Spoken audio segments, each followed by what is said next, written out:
హరే కృష్ణ. అందరికీ నమస్కారము. మన తెలుగు భగవద్గీత సెక్షన్‌కి స్వాగతం, సుస్వాగతం అందరికీ. మనము పూర్వపు ఆచార్యుల ప్రార్థనలతోటి మనం మొదలెడదాము. వాళ్ళ ఆశీర్వచనాలు మనకి చాలా చాలా ఇంపార్టెంట్ మన భక్తి జీవితంలో. ఓం అజ్ఞానతిమిరంధస్య జ్ఞానాంజనశలాకయా చక్షురున్మిలితం येन తస్మై శ్రీ గురవే నమః. श्रीचैतन्य मनोभीष्टं स्थापितं येन भूतले स्वयं रूपा कदा मह्यं ददाति स्वपदान्तिकं वन्देऽहं श्रीगुरो श्रीयुतपदकमलं श्रीगुरोन् वैष्णवांश्च श्रीरूपं साग्रजातं सहगणरघुनाथान्वितं तं सजीवं सद्वैतं सावधूतं परिजनसहितं कृष्णचैतन्यदेवं श्रीराधा कृष्णपादान् सहगणललिता श्रीविशाखान्वितांश्च हे कृष्णा करुणा सिन्धो दीनबन्धो जगत्पते गोपेश गोपिकान्ता राधाकान्ता नमोऽस्तु ते। तप्तकाञ्चन गौराङ्गी राधे वृन्दावनेश्वरी वृषभानुसुते देवी प्रणमामि हरिप्रिये। वाञ्छकल्पतरुभ्यश्च कृपासिन्धुभ्य एव च पतितानां पावनेभ्यो वैष्णवेभ्यो नमो नमः। जय श्री कृष्ण चैतन्य प्रभु नित्यानंद श्री अद्वैत गदाधर श्रीवासदि गौरभक्त वृंद। हरे कृष्णा कृष्ण कृष्ण हरे हरे हरे राम राम राम हरे हरे। సో, భక్తులందరికీ నమస్కారము. మనము 11వ అధ్యాయము కంప్లీట్ చేసాము. 12వ అధ్యాయంలో ఉన్నాం. 12వ అధ్యాయంలో ఒక సెక్షన్ అయింది ఇప్పటికి. అంటే మనం 7 శ్లోకాల వరకు చర్చించుకున్నాము. దాంట్లో చాలా చక్కగా భగవంతుడు సాకార వాదానికి, నిరాకార వాదానికి గల డిఫరెన్స్, భేదం ఏంటనేది చెప్పారాయన. అయితే నిరాకారవాదుల కంటే సాకారవాదులు ఎంత లాభం పొందుతారో అది కూడా వివరించారు. అలాగే భక్తియుక్త సేవ యొక్క ప్రాముఖ్యత అంటే దాని యొక్క ఇంపార్టెన్స్ ఏంటి, దాని యొక్క ప్రాధాన్యత ఏంటి అన్నది కూడా చాలా చక్కగా భగవంతుడు వివరించారు గత శ్లోకాలలో. ఇప్పుడు మనకి ఇంకా వచ్చే సెక్షన్ కొంచెం ఇంట్రెస్టింగ్‌గా ఉంటుంది ఎలాగైనా. 8-12 శ్లోకాల వరకు ఏంటంటే భక్తి మార్గంలో ఉన్నటువంటి వివిధ దశల గురించి భగవంతుడు మాట్లాడతారు. ఎందుకంటే అందరూ భక్తిలో ఒకటే స్థాయిలో ఉండలేరు కదా! ఉండరు అందరూ కూడా. ఆ! అయితే దశలుంటాయి, కొన్ని దశలనమాట. కొందరు ఒక దశలో ఉంటే, కొందరు ఇంకొక దశలో ఉంటారు. అలాగా అత్యంత ఉత్తమంగా ఉన్నటువంటి భక్తులు ఉంటారు కొంతమంది. దానికన్నా తక్కువ స్థాయిలో ఉన్నవాళ్ళు కొంతమందుంటారు. వాళ్ళకన్నా తక్కువ స్థాయిలో ఉన్నవాళ్ళు కొంతమందుంటారు. అలా రకరకాలుగా వివిధ స్థాయిల్లో ఉన్న వాళ్ళకి వివిధ రకాలైనటువంటి భక్తియుక్త సేవ గురించి భగవంతుడు చాలా చక్కగా విశదీకరిస్తారనమాట ఈ శ్లోకాల్లో. ఇప్పుడు మనము చూద్దాము. 8వ శ్లోకానికి వెళ్దాము. 8వ శ్లోకానికెళ్ళిన తర్వాత అసలు భగవంతుడు ఏం చెప్తున్నారు 8వ శ్లోకంలో మనం చూద్దాం. లాస్ట్ టైమ్ లాస్ట్ చదివింది ధనలక్ష్మి మాతాజీ. మనం అక్కడి నుంచి మొదలు పెడదాము. కమల కుమారి మాతాజీ దగ్గర నుంచి చదవాలి ఇప్పుడు మనము. అయితే నేను భగవద్గీత షేర్ చేస్తాను మీకు.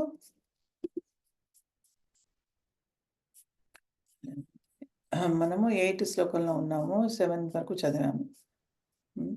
ఓకే. మనం చూద్దాం భగవంతుడు ఏం చెప్తున్నారో దీంట్లో. మయ్యేవ మనాధత్స్వ మయి బుద్ధిం నివేశయ నివశిష్యసి మయ్యేవ అత ఊర్ధ్వం న సంశయః. భగవంతుడు ఏం చెప్తున్నారు? దేవాది దేవుడైనటువంటి నాయందే నీ మనస్సును స్థిరముగా నిలుపుము. నీ బుద్ధి అంతయు నాయందే నియుక్తము చేయము. ఈ విధముగా సదా నాయందే నీవు నిస్సంశయముగా నివసింతువు అని భగవంతుడు చెప్తున్నారు. అంటే భగవంతుడు ఎందే ఎలా నిస్సంశయంగా నివసించాలో ఆయన క్లియర్‌గా చెప్తున్నారు. ఏంటంటే ఫస్ట్ దీంట్లో 2 విధాలైనటువంటి భక్తుల గురించి భగవంతుడు చెప్తున్నారనమాట. 2 ఫస్ట్ అతి ఉత్తమమైనటువంటి దశ గురించి చెప్తున్నారు. దాని తర్వాత వేరే దశ గురించి చెప్తున్నారు. అయితే దీంట్లో ఫస్ట్ దశ ఏం చెప్తున్నారు భగవంతుడంటే, దేవాది దేవుడినైనటువంటి నా యందు నీ మనస్సును స్థిరముగా నిలుపుము అంటారు. అంటే మనస్సుని భ భగవంతుడి వైపు ల భగవంతుడి మీద లగ్నం చేయడం అనేది అన్నిటికంటే అతి ఉత్తమమైనటువంటి భక్తి. దాన్నేమంటారు అంటే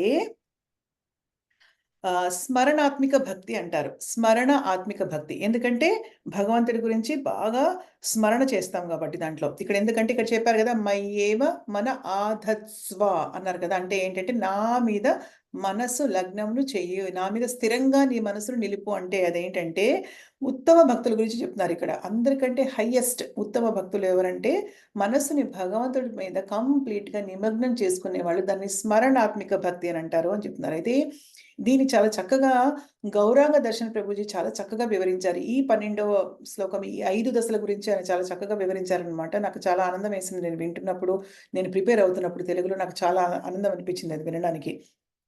అయితే దీంట్లో ఏమిటంటే భగవంతుడి గురించి స్మరణ ఎక్కువగా ఉంటుంది. గుర్తుపెట్టుకోండి అందరూ ఏంటంటే అతి ఉత్తమమైనటువంటి భక్తి ఏంటంటే ఫస్ట్ ఉత్తమ భక్తులు ఎవరంటే మనస్సుని కంప్లీట్‌గా భగవంతుడి మీద లగ్నం చేయగలిగిన వాళ్ళు, భగవంతుడిని ఎప్పుడూ కూడా చక్కగా స్మరణ చేసుకునేవాళ్ళు అత్యుత్తమమైనటువంటి భక్తులనమాట. అది ప్రథమ దశ. ఆ! అంటే ఇప్పుడు ఎలా అర్థం చేసుకోవాలంటే దీన్ని, భగవంతుడికి మనం ఏంటంటే చాలామంది చాలా సేవలు చేస్తారు. మనకు తెలుసు. కొంతమంది పూలమాలలు కడుతూ ఉంటారు. కొంతమంది వంటలు చేస్తూ ఉంటారు భగవంతుడికి. కొంతమంది విగ్రహాలకి పూజ చేస్తూ ఉంటారు. ఆరాధన చేస్తూ ఉంటారు. ఇలా మన కాళ్ళతోటి మన చ్ కా కాళ్ళతో కొంతమంది టెంపుల్‌కెళ్తూ ఉంటారు. సో, ఇలా మన చేతులతోటి, మన కాళ్ళతోటి తర్వాత మన అన్ని విధాలుగా మనము అన్ని అవయవాలతోటి మన చెవులతో భగవంతుడి గురించి వింటాము. మన కళ్ళతో భగవంతుడిని చూస్తాము. ఇలా మన రకరకాల సేవలు భగవంతుడికి మన శరీరంతోటి చేస్తూ ఉంటాం గదా! కాపోతే ఏమవుతుందంటే మనం అలా చేసినప్పుడు మన మనసు మాత్రం ఇంకేదో ఆలోచిస్తూ ఉంటుంది. అంటే మనసు కంప్లీట్‌గా మన శరీరం అవయవాలు భగవంతుడి కోసం పనిచేస్తూ ఉన్నా కూడా, మన మనసు మాత్రం భగవంతుడి వైపు తప్పితే ఇంకేంటో ఆలోచిస్తూ ఉంటుందనమాట. ఎగ్జాంపుల్ ఏం చెప్పారంటే అవును. మనొక గుడికెళ్తాం గదా! గుడికెళ్ళి ఏం చేస్తాం చెప్పులు బయట ఒప్పుకొని లోపలికెళ్తాం. ఎళ్ళిన తర్వాత మనం భగవంతుడి యొక్క ఆహ్, విగ్రహాన్ని చూస్తాం. చూసిన తర్వాత మనం ఏం చేస్తాం వెంటనే? మనం ఏం చేయాలసలు భగవంతుడిని మన కన్నులారా చూసుకొని ఆయన్ని గ్లోరిఫై చేయాలి. ఆయన్ని కీర్తించాలి. కానీ మనం ఏం చేస్తామంటే ఆయన్ని చూడంగానే మన బాధలు చెప్పుకుంటాం. మనకేం కావాలో అది అడుగుతాం. మన మనసు ఎటో ఉంటుంది యాక్చువల్‌గా. ఆయన మీదే ఉండదసలు నిజం చెప్పాలంటే. ఆయన రూపాన్ని మీద ఉండదు. ఆయన పాదపద్మాల మీద ఉండదు. ఆయన ఎంత అందంగా ఉన్నాడని ఉండదు. ఆయన ఏ విధంగా కీర్తించాలని ఉండదు. తర్వాత లేతే మన మనసు లేపోతే బయట మన చెప్పులు కాస్ట్‌లీ చాలా ఎక్స్‌పెండిచర్ చాలా ఖరీదైనవి కొనుక్కున్న అవి ఎవరైనా తీసేసుకుంటారేమో బాబోయ్! చెప్పుల్ని ఎలా కాపాడుకోవాలనే ఉంటుంది. లేదంటే అసలు గుళ్ళో ప్రసాదం ఏం పెడతారు? ఇప్పుడు మనకి ఏదైనా ప్రసాదం పెడతారేమో అరే! వాళ్ళు ప్రసాదం తింటున్నారు. మనకు కూడా ఉంటుందా? ఇదైనా ఉంటుంది. లేదంటే మన మన బాధల కష్టాల గురించి విముక్తి కోసం భగవంతుని ప్రార్థించుకోవడం ఉంటుంది. ఇలా ఉంటుంది గానీ ఇవన్నీ ఏదో ఆలోచిస్తాం గానీ, ఆయన్ని కీర్తించలేము యాక్చువల్‌గా. ఆ! భౌతిక పరంగా మనకేమేం గావాలో అవన్నీ భగవంతుడిని అడుగుతూ ఉంటాము. కానీ ఎవరైతే మనసుని సంపూర్ణంగా భగవంతుడి మీద లగ్నం చేస్తారో, వాళ్ళు చేసేది స్మరణాత్మిక భక్తి అన్నమాట. హ్మ్. వాళ్ళు చేసేది అది. అది అత్యంత ఉన్నతమైనటువంటి భక్తి. అయితే అది భగవంతుడు ఫస్ట్ ఆ కేటగరీ గురించి చెప్తున్నారు మనకి. అనుకున్నాం గదా! అసలు ఒకటి కాకపోతే ఒకటని. సరే భగవంతుడంటాడు, "నాయన నువ్వది జేయలేవా? మనసుని నిశ్చలంగా నా మీద నువ్వు లగ్నం చేయలేవా? నా మీద ధ్యానం చేయలేవా నువ్వు? సరే. నీ బుద్ధినంతయు నా యందే నియుక్తం చేయమని రెండో ఆప్షన్ ఇస్తున్నాడు భగవంతుడిక్కడ. రెండో దశ చెప్తున్నాననమాట. ఒకవేళ నువ్వు గనక స్మరణాత్మిక భక్తి చేయలేకపోతే అట్‌లీస్ట్ మననాత్మిక భక్తి చెయి. మననాత్మిక భక్తి అంటే ఏంటి? బుద్ధితోటి అంటే అంత స్మరణ చేయలేము.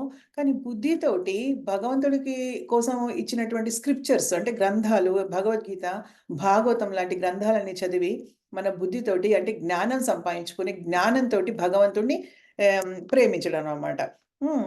అయితే దీన్ని అయితే దీనికిను ఇప్పుడు ఈ మననాత్మిక భక్తికి, స్మరణాత్మిక భక్తికి ఏంటి వ్యత్యాసము?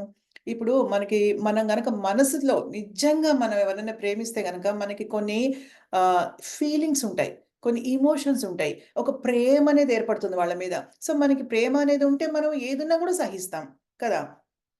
ఎవరినైనా ప్రేమించామంటే మనకి వాళ్ళ పట్ల ఎమోషన్స్ ఉంటాయి కదా! అయితే మనం బుద్ధితో చేస్తే సేమ్ మనకి అలా ఉన్నటువంటి ప్రేమ ఉండకపోవచ్చు. సేమ్ టైప్ ఆఫ్ ప్రేమ బుద్ధితో చేసినప్పుడు మనకి ఉండకపోవచ్చు. ఆ! ఎందుకంటే వాళ్ళతో మనం ఎందుకు కనెక్షన్ పెట్టుకోవాలనుకుంటాము? బుద్ధి ద్వారా అయితే గనక వాళ్ళని మన కనెక్షన్ వాళ్ళతోటి ఎందుకు పెట్టుకోవాలనుకుంటున్నాం అంటే మనము బహుశా వాళ్ళు గొప్పవాళ్ళై ఉండొచ్చు. లేదంటే ఇంకేమైనా వాళ్ళకి గొప్ప క్వాలిటీస్ ఉండొచ్చు. ఇంకేదో అయ్యుండొచ్చు. ఇంకేదో అయ్యుండొచ్చు. ఆ! కానీ ఆహ్, సో, అయితే భగవంతుడిని మనసుతో కూడా చేరుకోవచ్చు, బుద్ధితో కూడా చేరుకోవచ్చు. కానీ మనసుతో మనం భగవంతుడిని ధ్యానించినప్పుడు మనకి ప్రేమ అనేది చిగురిస్తుంది. మనకి ఒక ఎమోషన్స్ ఉంటాయి. మనకొక ఫీలింగ్స్ అనేవి ఏర్పడతాయి భగవంతుడి పట్ల. అది చాలా ఇంటిమేట్ రిలేషన్‌షిప్ అవుతుంది. చాలా చాలా ఇంటిమేట్ అంటే క్లోజ్ రిలేషన్‌షిప్ అవుతుందనమాట. కానీ బుద్ధితో చేసినప్పుడు ఏమవుతుందంటే ఆహ్, ఇటువంటి ప్రేమ, అనురాగము అన్న భావములు ఉండవనమాట. ప్రేమలో ఉన్నప్పుడు భగవంతుడిని చూడకపోతే మనం తట్టుకోలేము. భగవంతుడి కోసం ఏడుస్తాం యాక్చువల్‌గా. సో, అది ప్రేమ అంటే అది. కానీ భగవంతుడిని నిజంగా ఏంటంటే మనము ఈ మననాత్మిక భక్తి ద్వారా మనం గనక భగవంతుడిని మననాత్మిక భక్తితో గనుక పూజిస్తే గనక ఏంటంటే ఎలా అనుకుంటామంటే ఆయన గురించి అన్ని గ్రంథాలు చదివిన తర్వాత ఓకే. ఆయన గొప్ప సృష్టికర్త. ఆయన ప్రళయం గూడా ఆయనే చేస్తాడు. అబ్బా! ఈ ఈ ప్రకృతంతటికి గొప్పవాడు ఆయనే. అబ్బా! ఆయనకి ఎన్ని శక్తులున్నాయి. ఆయనకి ఎన్ని ఐశ్వర్యాలున్నాయి. ఇవన్నీ ఎలా తెలుసుకుంటాం మనం? గ్రంథాలు చదివి తెలుసుకుంటాం. భగవద్గీత, భాగవతం ఇవన్నీ చదవడం వల్ల మనకి ఆయన గురించి కొంచెం నాలెడ్జ్ పెరిగి కొంచెం జ్ఞానం వస్తుందనమాట. సో, బుద్ధితో ఆ విధంతో ఆయన్ని అర్థం చేసుకుంటాం అనమాట. అబ్బా! భగవంతుడు లీలలు ఎంత గొప్పగా చేశాడు. ఆయన విశ్వరూపం ఎలా చూపించాడు, ఆయన కాలరూపం గూడా ఎలా చూపించాడాయన, తర్వాత ద్విభుజ రూపం ఎలా చూపించాడు, చతుర్భుజ రూపం ఎలా చూపించాడు. అబ్బా! నిజంగానే చాలా గొప్పవాడు కదా! అలా గొప్పవాడు అని తెలుసుకొని భగవంతుడికి కనెక్ట్ అవ్వడం అనేది మననాత్మిక బుద్ధి. అదేంటంటే ఇక్కడ మయి బుద్ధిం నివేశయ. ఇక్కడ రెండో శ్లోకం మయి బుద్ధిం నివేశయ అన్నారు కదా! అలా. ఫస్ట్‌దేంటి మయ్యేవ మన ఆదత్స్వ అంటే ఏంటంటే నా స్మరణాత్మిక భక్తి. అంటే ప్రేమతోటి భగవంతుడి మీద ఆరాధించడం, మనసులో పూజించడము, మన మనసు కంప్లీట్‌గా నిశ్చలంగా ఆయన మీద లగ్నం చేయడము, అది అతి ఉన్నతమైనటువంటి భక్తి. అత్యుత్తమ దశ అన్నమాట అది. దాంట్లో ఉత్తమైనటువంటి భక్తులుంటారనమాట. వాళ్ళ మనసులో భగవంతుడిని స్థిరంగా నిలుపుకుంటారు. ఎంతో ప్రేమిస్తారు. వాళ్ళు ఫీల్ అవుతారు భగవంతుడి గురించి. భగవంతుడు లేకపోతే ఉండలేరు. ఆ దశలో ఉంటారు. రెండో దశ ఏంటంటే అలా చేయలేకపోతే నాయన నీ బుద్ధినైనా ఉపయోగించి నా గురించి తెలుసుకో. అంటే ఏంటంటే బుద్ధి ద్వారా గ్రంథాలు చదవడం ద్వారా నువ్వు నా గొప్పతనాన్ని తెలుసుకోవయ్యా! ఆ విధంగా తెలుసుకున్నా గూడా నువ్వు నిస్సంశయంగా నా యందు ఉంటావు నువ్వు. అంటే నా గురించి తెలుసుకోవడం వల్ల అని చెప్తున్నారనమాట. ఎప్పుడు గూడా మరణాత్మిక భక్తి అంటే మనం అన్నీ విశ్లేషించి చేసేది. అన్నీ విశ్లేషించి ఓహో! ఆయన ఈ పని చేశాడు. ఓహో! ఈయనకి శక్తులున్నాయి. ఓహో! ఈయన ఈ విధంగా ఇలా చేస్తున్నాడు. ఇలా విశ్వరూపం చూపిస్తున్నారు. ఈయన అబ్బా! భగవంతుడు చాలా గొప్పవాడే గదా! అని తెలుసుకునే బుద్ధితోటి ఆయన్ని పూజించడం అన్నమాట బుద్ధితోటి. ఆ! అయితే ఆహ్, మనసులో ప్రేమ కలగకపోవచ్చు దానివల్ల. జస్ట్ ఏంటంటే ఆయన్ని అర్థం చేసుకోవడం ద్వారా వచ్చినటువంటి ఒక అవగాహన అన్నమాట. దానివల్ల భగవంతుడిని మనం పూజిస్తూ ఉంటామన్నమాట. అయితే ఇప్పుడు దానికి ఒక చిన్న ఎగ్జాంపుల్ ఏం చెప్తున్నారంటే, ఇప్పుడు ఒక తెలివిగల స్టూడెంట్ ఉంటాడు అప్పుడు క్లాస్‌లో. ఓకే. ఒక స్కూల్‌కెళ్తాం మనం. క్లాస్‌లో ఒక స్టూడెంట్ ఉంటాడు. చాలా తెలివిగలవాడు ఉంటాడు. హ్మ్. అయితే ఆయనలో మార్కులు మంచిగా వచ్చేస్తాయి. సంగీతంలో ఉంటాడు, స్పోర్ట్స్‌లో ఉంటాడు, ఆటపాటల్లో ఉంటాడు, అన్నిట్లోనూ ఉంటాడు చాలా. అందుకని ఆ పర్టిక్యులర్ ఆ విద్యార్థి అంటే ఆ టీచర్‌కి కానీ, మిగతా విద్యార్థులకు కానీ అందరికీ కూడా ఆ విద్యార్థి అంటే ఒక స్పెషల్ అభిమానం ఉంటుంది కదా! ఎంతో అభిమానం ఉంటుంది. ఎవరన్నా పాటలు ఎవరు పాడతారనంగానే ఆ పిల్లాడు గుర్తొస్తారు వాళ్ళకి అలాగా. ఆ! కానీ ఇదేంటి మననాత్మిక మ బుద్ధి అని చెప్పుకోవచ్చు. మననాత్మిక భక్తి అని చెప్పొచ్చు. అంటే ఎగ్జాంపుల్ అన్నమాట. అంటే ఆ అబ్బాయి అంత టాలెంట్ ఉంది గాబట్టి, ఆ అబ్బాయికన్ని శక్తులున్నాయి గాబట్టి, ఒక రకంగా ఆ అబ్బాయిని అభిమానించడం అన్నమాట. అభిమానించి గౌరవించడం. కానీ ఇదే తల్లి ఉంటుంది. తల్లి ఇంట్లో. కానీ తల్లికేమవుతుంది? తన కొడుకు ఎంత గొప్పవాడో తెలుసు. ఎన్ని టాలెంట్లున్నాయో తెలుసు. చదువులో రాణిస్తున్నాడు. ఆటపాటల్లో ఉన్నాడు. పోటీలకెళ్తున్నాడు. అన్నీ గెలుచుకొస్తున్నాడు. కప్పులు తీసుకొస్తున్నాడు.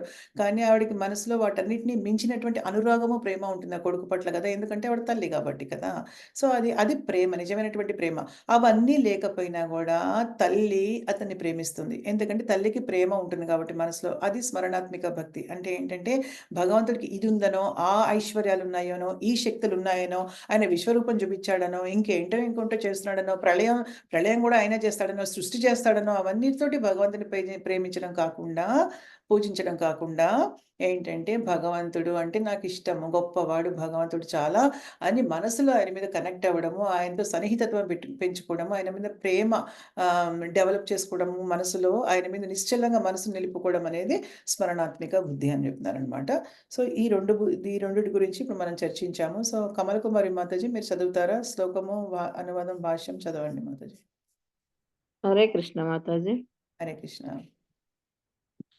అయ్యేవ మనదస్వామయి బుద్ధిం నివేశయ నివశిష్య నివశిష్యస్తిమయ్యేవత ఊర్ధ్వం న సంశయః.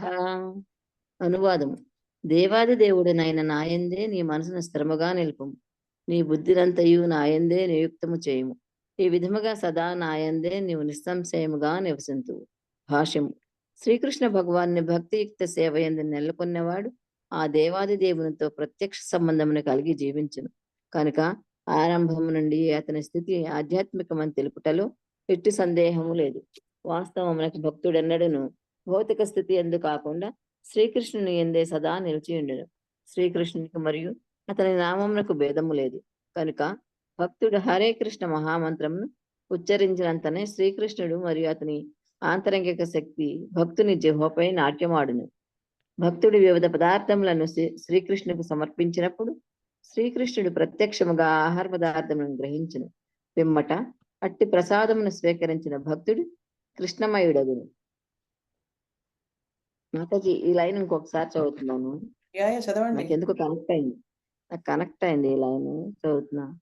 కనుక భక్తుడు హరే కృష్ణ మహామంత్రమును ఉచ్చరించినంతనే శ్రీకృష్ణుడు మరియు అతని ఆంతరిక శక్తి భక్తుని జిహ్వపై నాట్యమాడు. భక్తుడు వివిధ పదార్థములను శ్రీకృష్ణునికి సమర్పించినప్పుడు శ్రీకృష్ణుడు ప్రత్యక్షముగా ఆహార పదార్థములను గ్రహించును. పిమ్మట అట్టి ప్రసాదమును స్వీకరించిన భక్తుడు కృష్ణమయుడగును. ఈ విధానము భగవద్గీత యందును ఇతర వేద వాంగ్మయమునందును ఉపదేశింపబడినను అట్టి భక్తియుక్త సేవ యందు నెలకొన్నవాడు అది ఎట్లు సాధ్యమనే విషయమును అవగాహన చేసుకొన జాలడు. మాతాజీ, ఒక్క విషయం షేర్ చేసుకుంటాను ఇక్కడ. చెప్పండి. నేను 16 రౌండ్స్ స్టార్ట్ చేసిన రోజున, హరే కృష్ణ మహామంత్రం చెప్పిన రోజున జిహ్వ, ఇప్పుడు జిహ్వ అంటే నాలుక యొక్క శిఖర భాగంలో చివరనమాట, అక్కడే డే మొత్తం నైట్ అంతా కూడా, నైట్ వరకు కూడా, ఫస్ట్ స్టార్టింగ్ మార్నింగ్ నుంచి నైట్ వరకు కూడా ఆ చివరి భాగంలో మాత్రం నాలుక తిరుగుతూనే ఉంది. అవునా? ఏంటి విప్తితో కూడా ఉంది. విప్తితో కూడా ఉంది. అసలు ఆగట్లేదు నా నాలుక, ఎందుకనో నాకు అర్థం కావట్లేదు. చివరి భాగం మాతాజీ, నాలుక యొక్క చివరి భాగం ఉందంటే హరే కృష్ణ మంత్రం ఏమైనా తిరుగుతుందా, లేకపోతే హరే కృష్ణ మంత్రంతోనే తిరుగుతుంది, అది ఆగట్లా. అదే Mataji. Thank you so much for sharing. Wonderful, wonderful Mataji. అది ఎందుకంటే చాంటింగ్ మనకు అలా అలవాటైపోతే గనక మనం ఆటోమేటిక్‌గా ఒక్కొక్కసారి నా నాలుక కూడా చాంటింగ్ చేస్తూ ఉంటుంది. ఏంటో తెలియదు నిజంగా. బయటికెళ్ళినప్పుడు, కార్‌లో కూర్చున్నప్పుడు ఎక్కువ ఎప్పుడైతే మనం చాంటింగ్ చేస్తామో, ఆ రోజైతే అసలు షాపింగ్‌కెళ్ళినప్పుడు కూడా ఇదే హరే కృష్ణ, హరే కృష్ణ, కృష్ణ కృష్ణ అని అంటూనే ఉంటుంది ఏంటో నాలుక అసలు. అది మీరు చెప్తే ఇప్పుడు అది నాలుక మధ్య భాగంలో వచ్చేది, నాకు అంత క్రితం నాలుక మధ్య భాగంలో వచ్చేది. ఆ రోజు నుంచి నాలుగు చివరి భాగం నుంచి దాటి మధ్యకి వెళ్ళట్లే, చివరి భాగంలోనే అక్కడే ఆ నాలుగు అలా అసలు నరం లేని నాలుగు తిరుగుద్ది అంటారు చూసారా, అలా తిరిగిపోతుంది. హరే కృష్ణ, హరే కృష్ణ, హరే కృష్ణ. ఇక అంతే, డే మొత్తం నైట్ వరకు విప్పి నా నాలుగు ఆగట్లేదు, ఏం చేయండి నేను చెప్పమన్నా. అంటే లేదమ్మా, ఒక్కొక్కసారి అలాగే వస్తుంది, నాకు కూడా అనిపిస్తుంది అలాగే, ఏం కాదు, మనం ఇలా నాలుగు పట్టుకుని ఆపాలన్నంతగా వచ్చిందనమాట డే మొత్తం కంటిన్యూ. హరే కృష్ణ మాత్రమే జిహ్వపై నాట్యం ఆడును అన్నారు కదా, అది నాకు గుర్తొచ్చింది. నాలుక మీద అలా నాట్యం ఆడుతూనే ఉంది, నాలుక అలా తిరుగుతూనే ఉంది. చివరి భాగం అది ఒకటి. ఇంకోటి మాతాజీ, మనం వండిన పదార్థాలు దేవునికి సమర్పించినప్పుడు ఆయన గ్రహించి అది మనం ప్రసాదంగా స్వీకరిస్తే మనం కూడా కృష్ణమయుడగును అనేది కూడా కొంచెం టచ్ అయింది మనసుకి. ఎస్ మాతాజీ. అందుకే కదా నేను ఎప్పుడు మొత్తుకుంటాను అందరికి ప్రసాదం ఆఫర్ చేయండి. కదా మరి కృష్ణమయం అవ్వడానికి ఇవన్నీ చేస్తే చాలు, మనం A to Z, bottom to తలకి నుంచి పాదం వరకు కృష్ణమయం అయిపోతాం. ఇంకా అసలు మన శరీరము, భౌతిక శరీరం ఆధ్యాత్మిక శరీరంగా మారిపోతుంది. ఇంకా ఆధ్యాత్మిక శరీరం అయిపోతుంది అనమాట. ఇంకా అన్ని మన జిహ్వ, మీరన్నట్టు మన మన ఇంద్రియాలన్నీ కూడా భగవంతుడి కోసం పనిచేసినప్పుడు ఆటోమేటిక్గా మనం కృష్ణమయం అయిపోతాం కదా మరి. హ్మ్. యాహ్! హ్మ్. మేము ఒక 10, 15 డేస్ నుంచి దీంట్లోనే ఉన్నాం మాతాజీ. ఎందుకంటే విభూతి వచ్చిన దగ్గర నుంచి మేము ఉల్లిపాయి, గార్లిక్ ఏం వాడట్లేదు. తనకి వేరే వండటం ఎందుకని మేము కూడా మానేసాం. ఈ 15 రోజులు కూడా. మా అవి పద్ధతి దేవుడికి రావడం డైలీ మన ఆ! అదృష్టానికయింది. తిరిగి రావడం నాకు మంచిదయిందనిపిస్తోంది. మీరు ఫస్ట్ టైమ్ మీరు గూడా ఆనియన్ గార్లిక్ మానేసి చక్కగా ఆఫర్ చేస్తూ ఉంటారు. మీకు ప్రసాదం గూడా ఆఫర్ చేస్తూ ఆ! ఉండుంటారు. డైలీ ఆఫర్ చేస్తున్నాం. ఈ 15 తనున్నన్ని రోజులు అదే డైలీ అసలది ఆఫర్ చేస్తున్నాం. అది ఆ! మాతాజీ. అది కృష్ణ కాన్షియస్ అంటే అది. ఎవ్రీ డే అలా అలా ఉండాలి. విముక్తి వచ్చినప్పుడే గాదు, మామూలుగా గూడా అసలలా ఉండాల్సిన మాట. మామూలుగా అంటే కొద్దిగా మాతాజీ ఇంట్లో అందరూ ఉంటారు కదా! అందరికి అంటే వాళ్ళు తినరు గదా! యాహ్! అది ఇబ్బందనమాట. యాహ్! ఇప్పుడు ఒంటరిగా అంటే చేసుకోవటం చాలా ఈజీ మాతాజీ. యాహ్! ఒకళ్ళిద్దరున్నప్పుడు. యాహ్! ఎక్కువ ఫ్యామిలీ మెంబర్స్ ఉన్నప్పుడు అందరూ యాక్సెప్ట్ చేయరుగా. అంటే ఇప్పుడు తన కోసం అని చెప్పి మేమందరం కూడా ఉండాలని డిసైడ్ అయ్యాం. యాహ్! ఉన్నాయి. దానికి కూడా ఉన్నాయి ఉపాయాలని మనం మాట్లాడదాం తర్వాత. టైమొచ్చినప్పుడు మాట్లాడదాం. ఓకేనా? ఓకే తప్ మాతాజీ. Thank you Mataji. అలాగా థాంక్ యూ సో అలాగా మచ్. కుటుంబం సపోర్ట్ లేని వాళ్ళు, అలా ఉన్న వాళ్ళు గూడా కంప్లీట్‌గా కృష్ణ చైతన్యం పుచ్చుకొని వాళ్ళు ఉన్నారు. చేసిన వాళ్ళున్నారు. కాపోతే అది టైం పడుతుంది. మనం టైం దాన్ని పడుతుంది మాతాజీ. ఎగ్జాక్ట్‌లీ టైం డెఫినిట్‌గా పడుతుంది. టైం పడుతుంది. యాహ్! అది మాత్రం నేను ఒప్పుకుంటాను. ఆ విల్ పవర్ రావడానికి, అవన్నీ చేయడానికి మనకి తప్పకుండా కొంచెం టైం పడుతుంది గానీ, అసాధ్యం అంటే ఆ కోరిక ఇంపాసిబుల్ కాదు. అనేది ఉంది మాతాజీ. టైం టైం ఓహ్! పడుతుంది. ఇంకేంటి మీ కోరికుంటే మీరే చెప్పారు ఒకసారి. కోరికుంటే ఇంకా నాకందుకే కోరికుంది కోరిక కూడా మాతాజీ పెట్టుకోను. టైం పడుతుంది. యాహ్! యాహ్! టైం పడుతుంది. ఎగ్జాక్ట్‌లీ. టైం పడుతుంది. యాహ్! అందుకే మనం టైం ఇద్దాము. మనం టైం ఇద్దాం. మనకా నమ్మకం వచ్చి, మనకా కాన్ఫిడెన్స్ వచ్చి, మనకా విల్ డెఫినెట్ వచ్చినప్పుడే మనం మాతాజీ. చేద్దాం. అంతవరకు చాంటింగ్ యెస్. చేస్తూ ఉంటే చా అసలు చాటింగ్ మాత్రం ఆపను మాతాజీ. అసలు చాటింగ్ ఆపే నామానికున్న ప్రసక్తి లేదు. పవరు నేను కాదక్కడ. మీరు కాదక్కడ. నామానికుంది పవరు. ఆ భగవంతుడి యెస్. నామానికి ఉన్నటువంటి శక్తి ఎటువంటిదంటే, అసాధ్యమైన పనులు కూడా సాధ్యం చేపిస్తుంది. అర్థమైందా? మీరు అదృష్టవంతులు. మీ ఇంట్లో ఇప్పుడు ఫ్యామిలీలో ఒకళ్ళకే ఉంటుంది. ఆహ్, ఆహ్, ఆ కృష్ణుడి చూపు కూడా ఒకళ్ళ మీదే పడుతుంది. ఏంటో తెలియదు. ఇప్పుడు మా కుటుంబంలో యాహ్! కూడా నా మీద పడింది. నా మీద పడింది, అందరి మీద యాహ్! పడింది కృష్ణుడి దృష్టి. నిజంగా చెప్తున్నాను. నేను చెప్పినా ఎవరు వినేవాళ్ళు లేరు. అంటే చెప్తున్నానసలు. కరెక్ట్ మాతాజీ. హ్మ్. కరెక్ట్ అది. ఒకళ్ళకే పడుతుంది కాబట్టి, ఆ అదృష్టాన్ని కాలదనుకోకూడదు మనం. అందుకని కానీ ఆ! మనం టైం ఇవ్వాలి. టైం ఇద్దాం మనం. సరేనా? దాని గురించి కూడా మనం తప్పకుండా డిస్కస్ చేద్దాం. సరేనా? Thank you Mataji. Thank you. Thank all you the best. Mataji. Hare Krishna. I am so happy for you. Hare Krishna. హ్మ్. ఇప్పుడు కమల కుమారి మాతాజీ చదివారు. ఆవిడ నిజంగా చాలా భక్తి ఉంది ఆవిడకి పాపం లోపల నిజంగా అసలు. లేకపోతే కృష్ణ భగవంతుడి ఇదిలోకి రావడం అంటే అసలు బహు దుర్లభం అసలు నిజంగా. ఈజీ కాదు. భగవంతుడిని కృష్ణుడిని అర్థం చేసుకోవడం కంటే మించింది ఇంకొకటి లేదు ఈ ప్రపంచంలో. కానీ అది అర్థం చేసుకోవడం ఎవ్వరు మామూలుగా ఎవరు అర్థం చేసుకోలేరు ఆయన్ని అసలు నిజంగా. అంత బ్రహ్మాండంగా అదేంటి చాలా అదృష్టవంతులు మాత్రమే అర్థం చేసుకోగలుగుతారు ఆయన్ని. సో డివోషన్ ఉంది. కమలకుమారి మాతాజీకి చక్కగా షేర్ చేసుకున్నారు. ఆవిడకి కోరిక ఉంది, అన్నీ ఉంది. కానీ భగవంతుడు కూడా సహకరించాలి. ఆవిడకి ఆ ఇంటెలిజెన్స్, ఆ బుద్ధి అనేది ఆయన మీద డిపెండ్ అయిపోవాలంతే. కృష్ణుడి మీద డిపెండెన్సీ చాలా ఇంపార్టెన్స్ మనకి. ఆయన మీద ఆధారపడిపోవాలంతే. అదే కావాలాయనకి. ఆధారపడిపోయిన వాళ్ళని ఆయన తప్పకుండా చూసుకుంటాడనమాట. అన్ని సదుపాయాలు ఆయనే చేస్తాడు. ఎలా మనం ఆయన్ని సాధించుకోవాలి, ఇటువంటి సిట్యుయేషన్‌లో మన కుటుంబ పరిస్థితిలో మనకి సహకారం లేనప్పుడు అన్నది ఆ ఇంటెలిజెన్స్, ఆ బుద్ధి గూడా ఆయన మీద ఆధారపడిపోయి నామం గనుక మనం సిన్సియర్‌గా చేస్తే భగవంతుడు తప్పకుండా అది గూడా ఇచ్చేస్తాడు మనకి. అది నాకు ఆ నమ్మకం ఉంది. మనం చూద్దాం. కానీ దానికి సఫిషియంట్ టైమ్ ఇద్దాం. టైమ్ ఇచ్చి అప్పుడు చేద్దాము.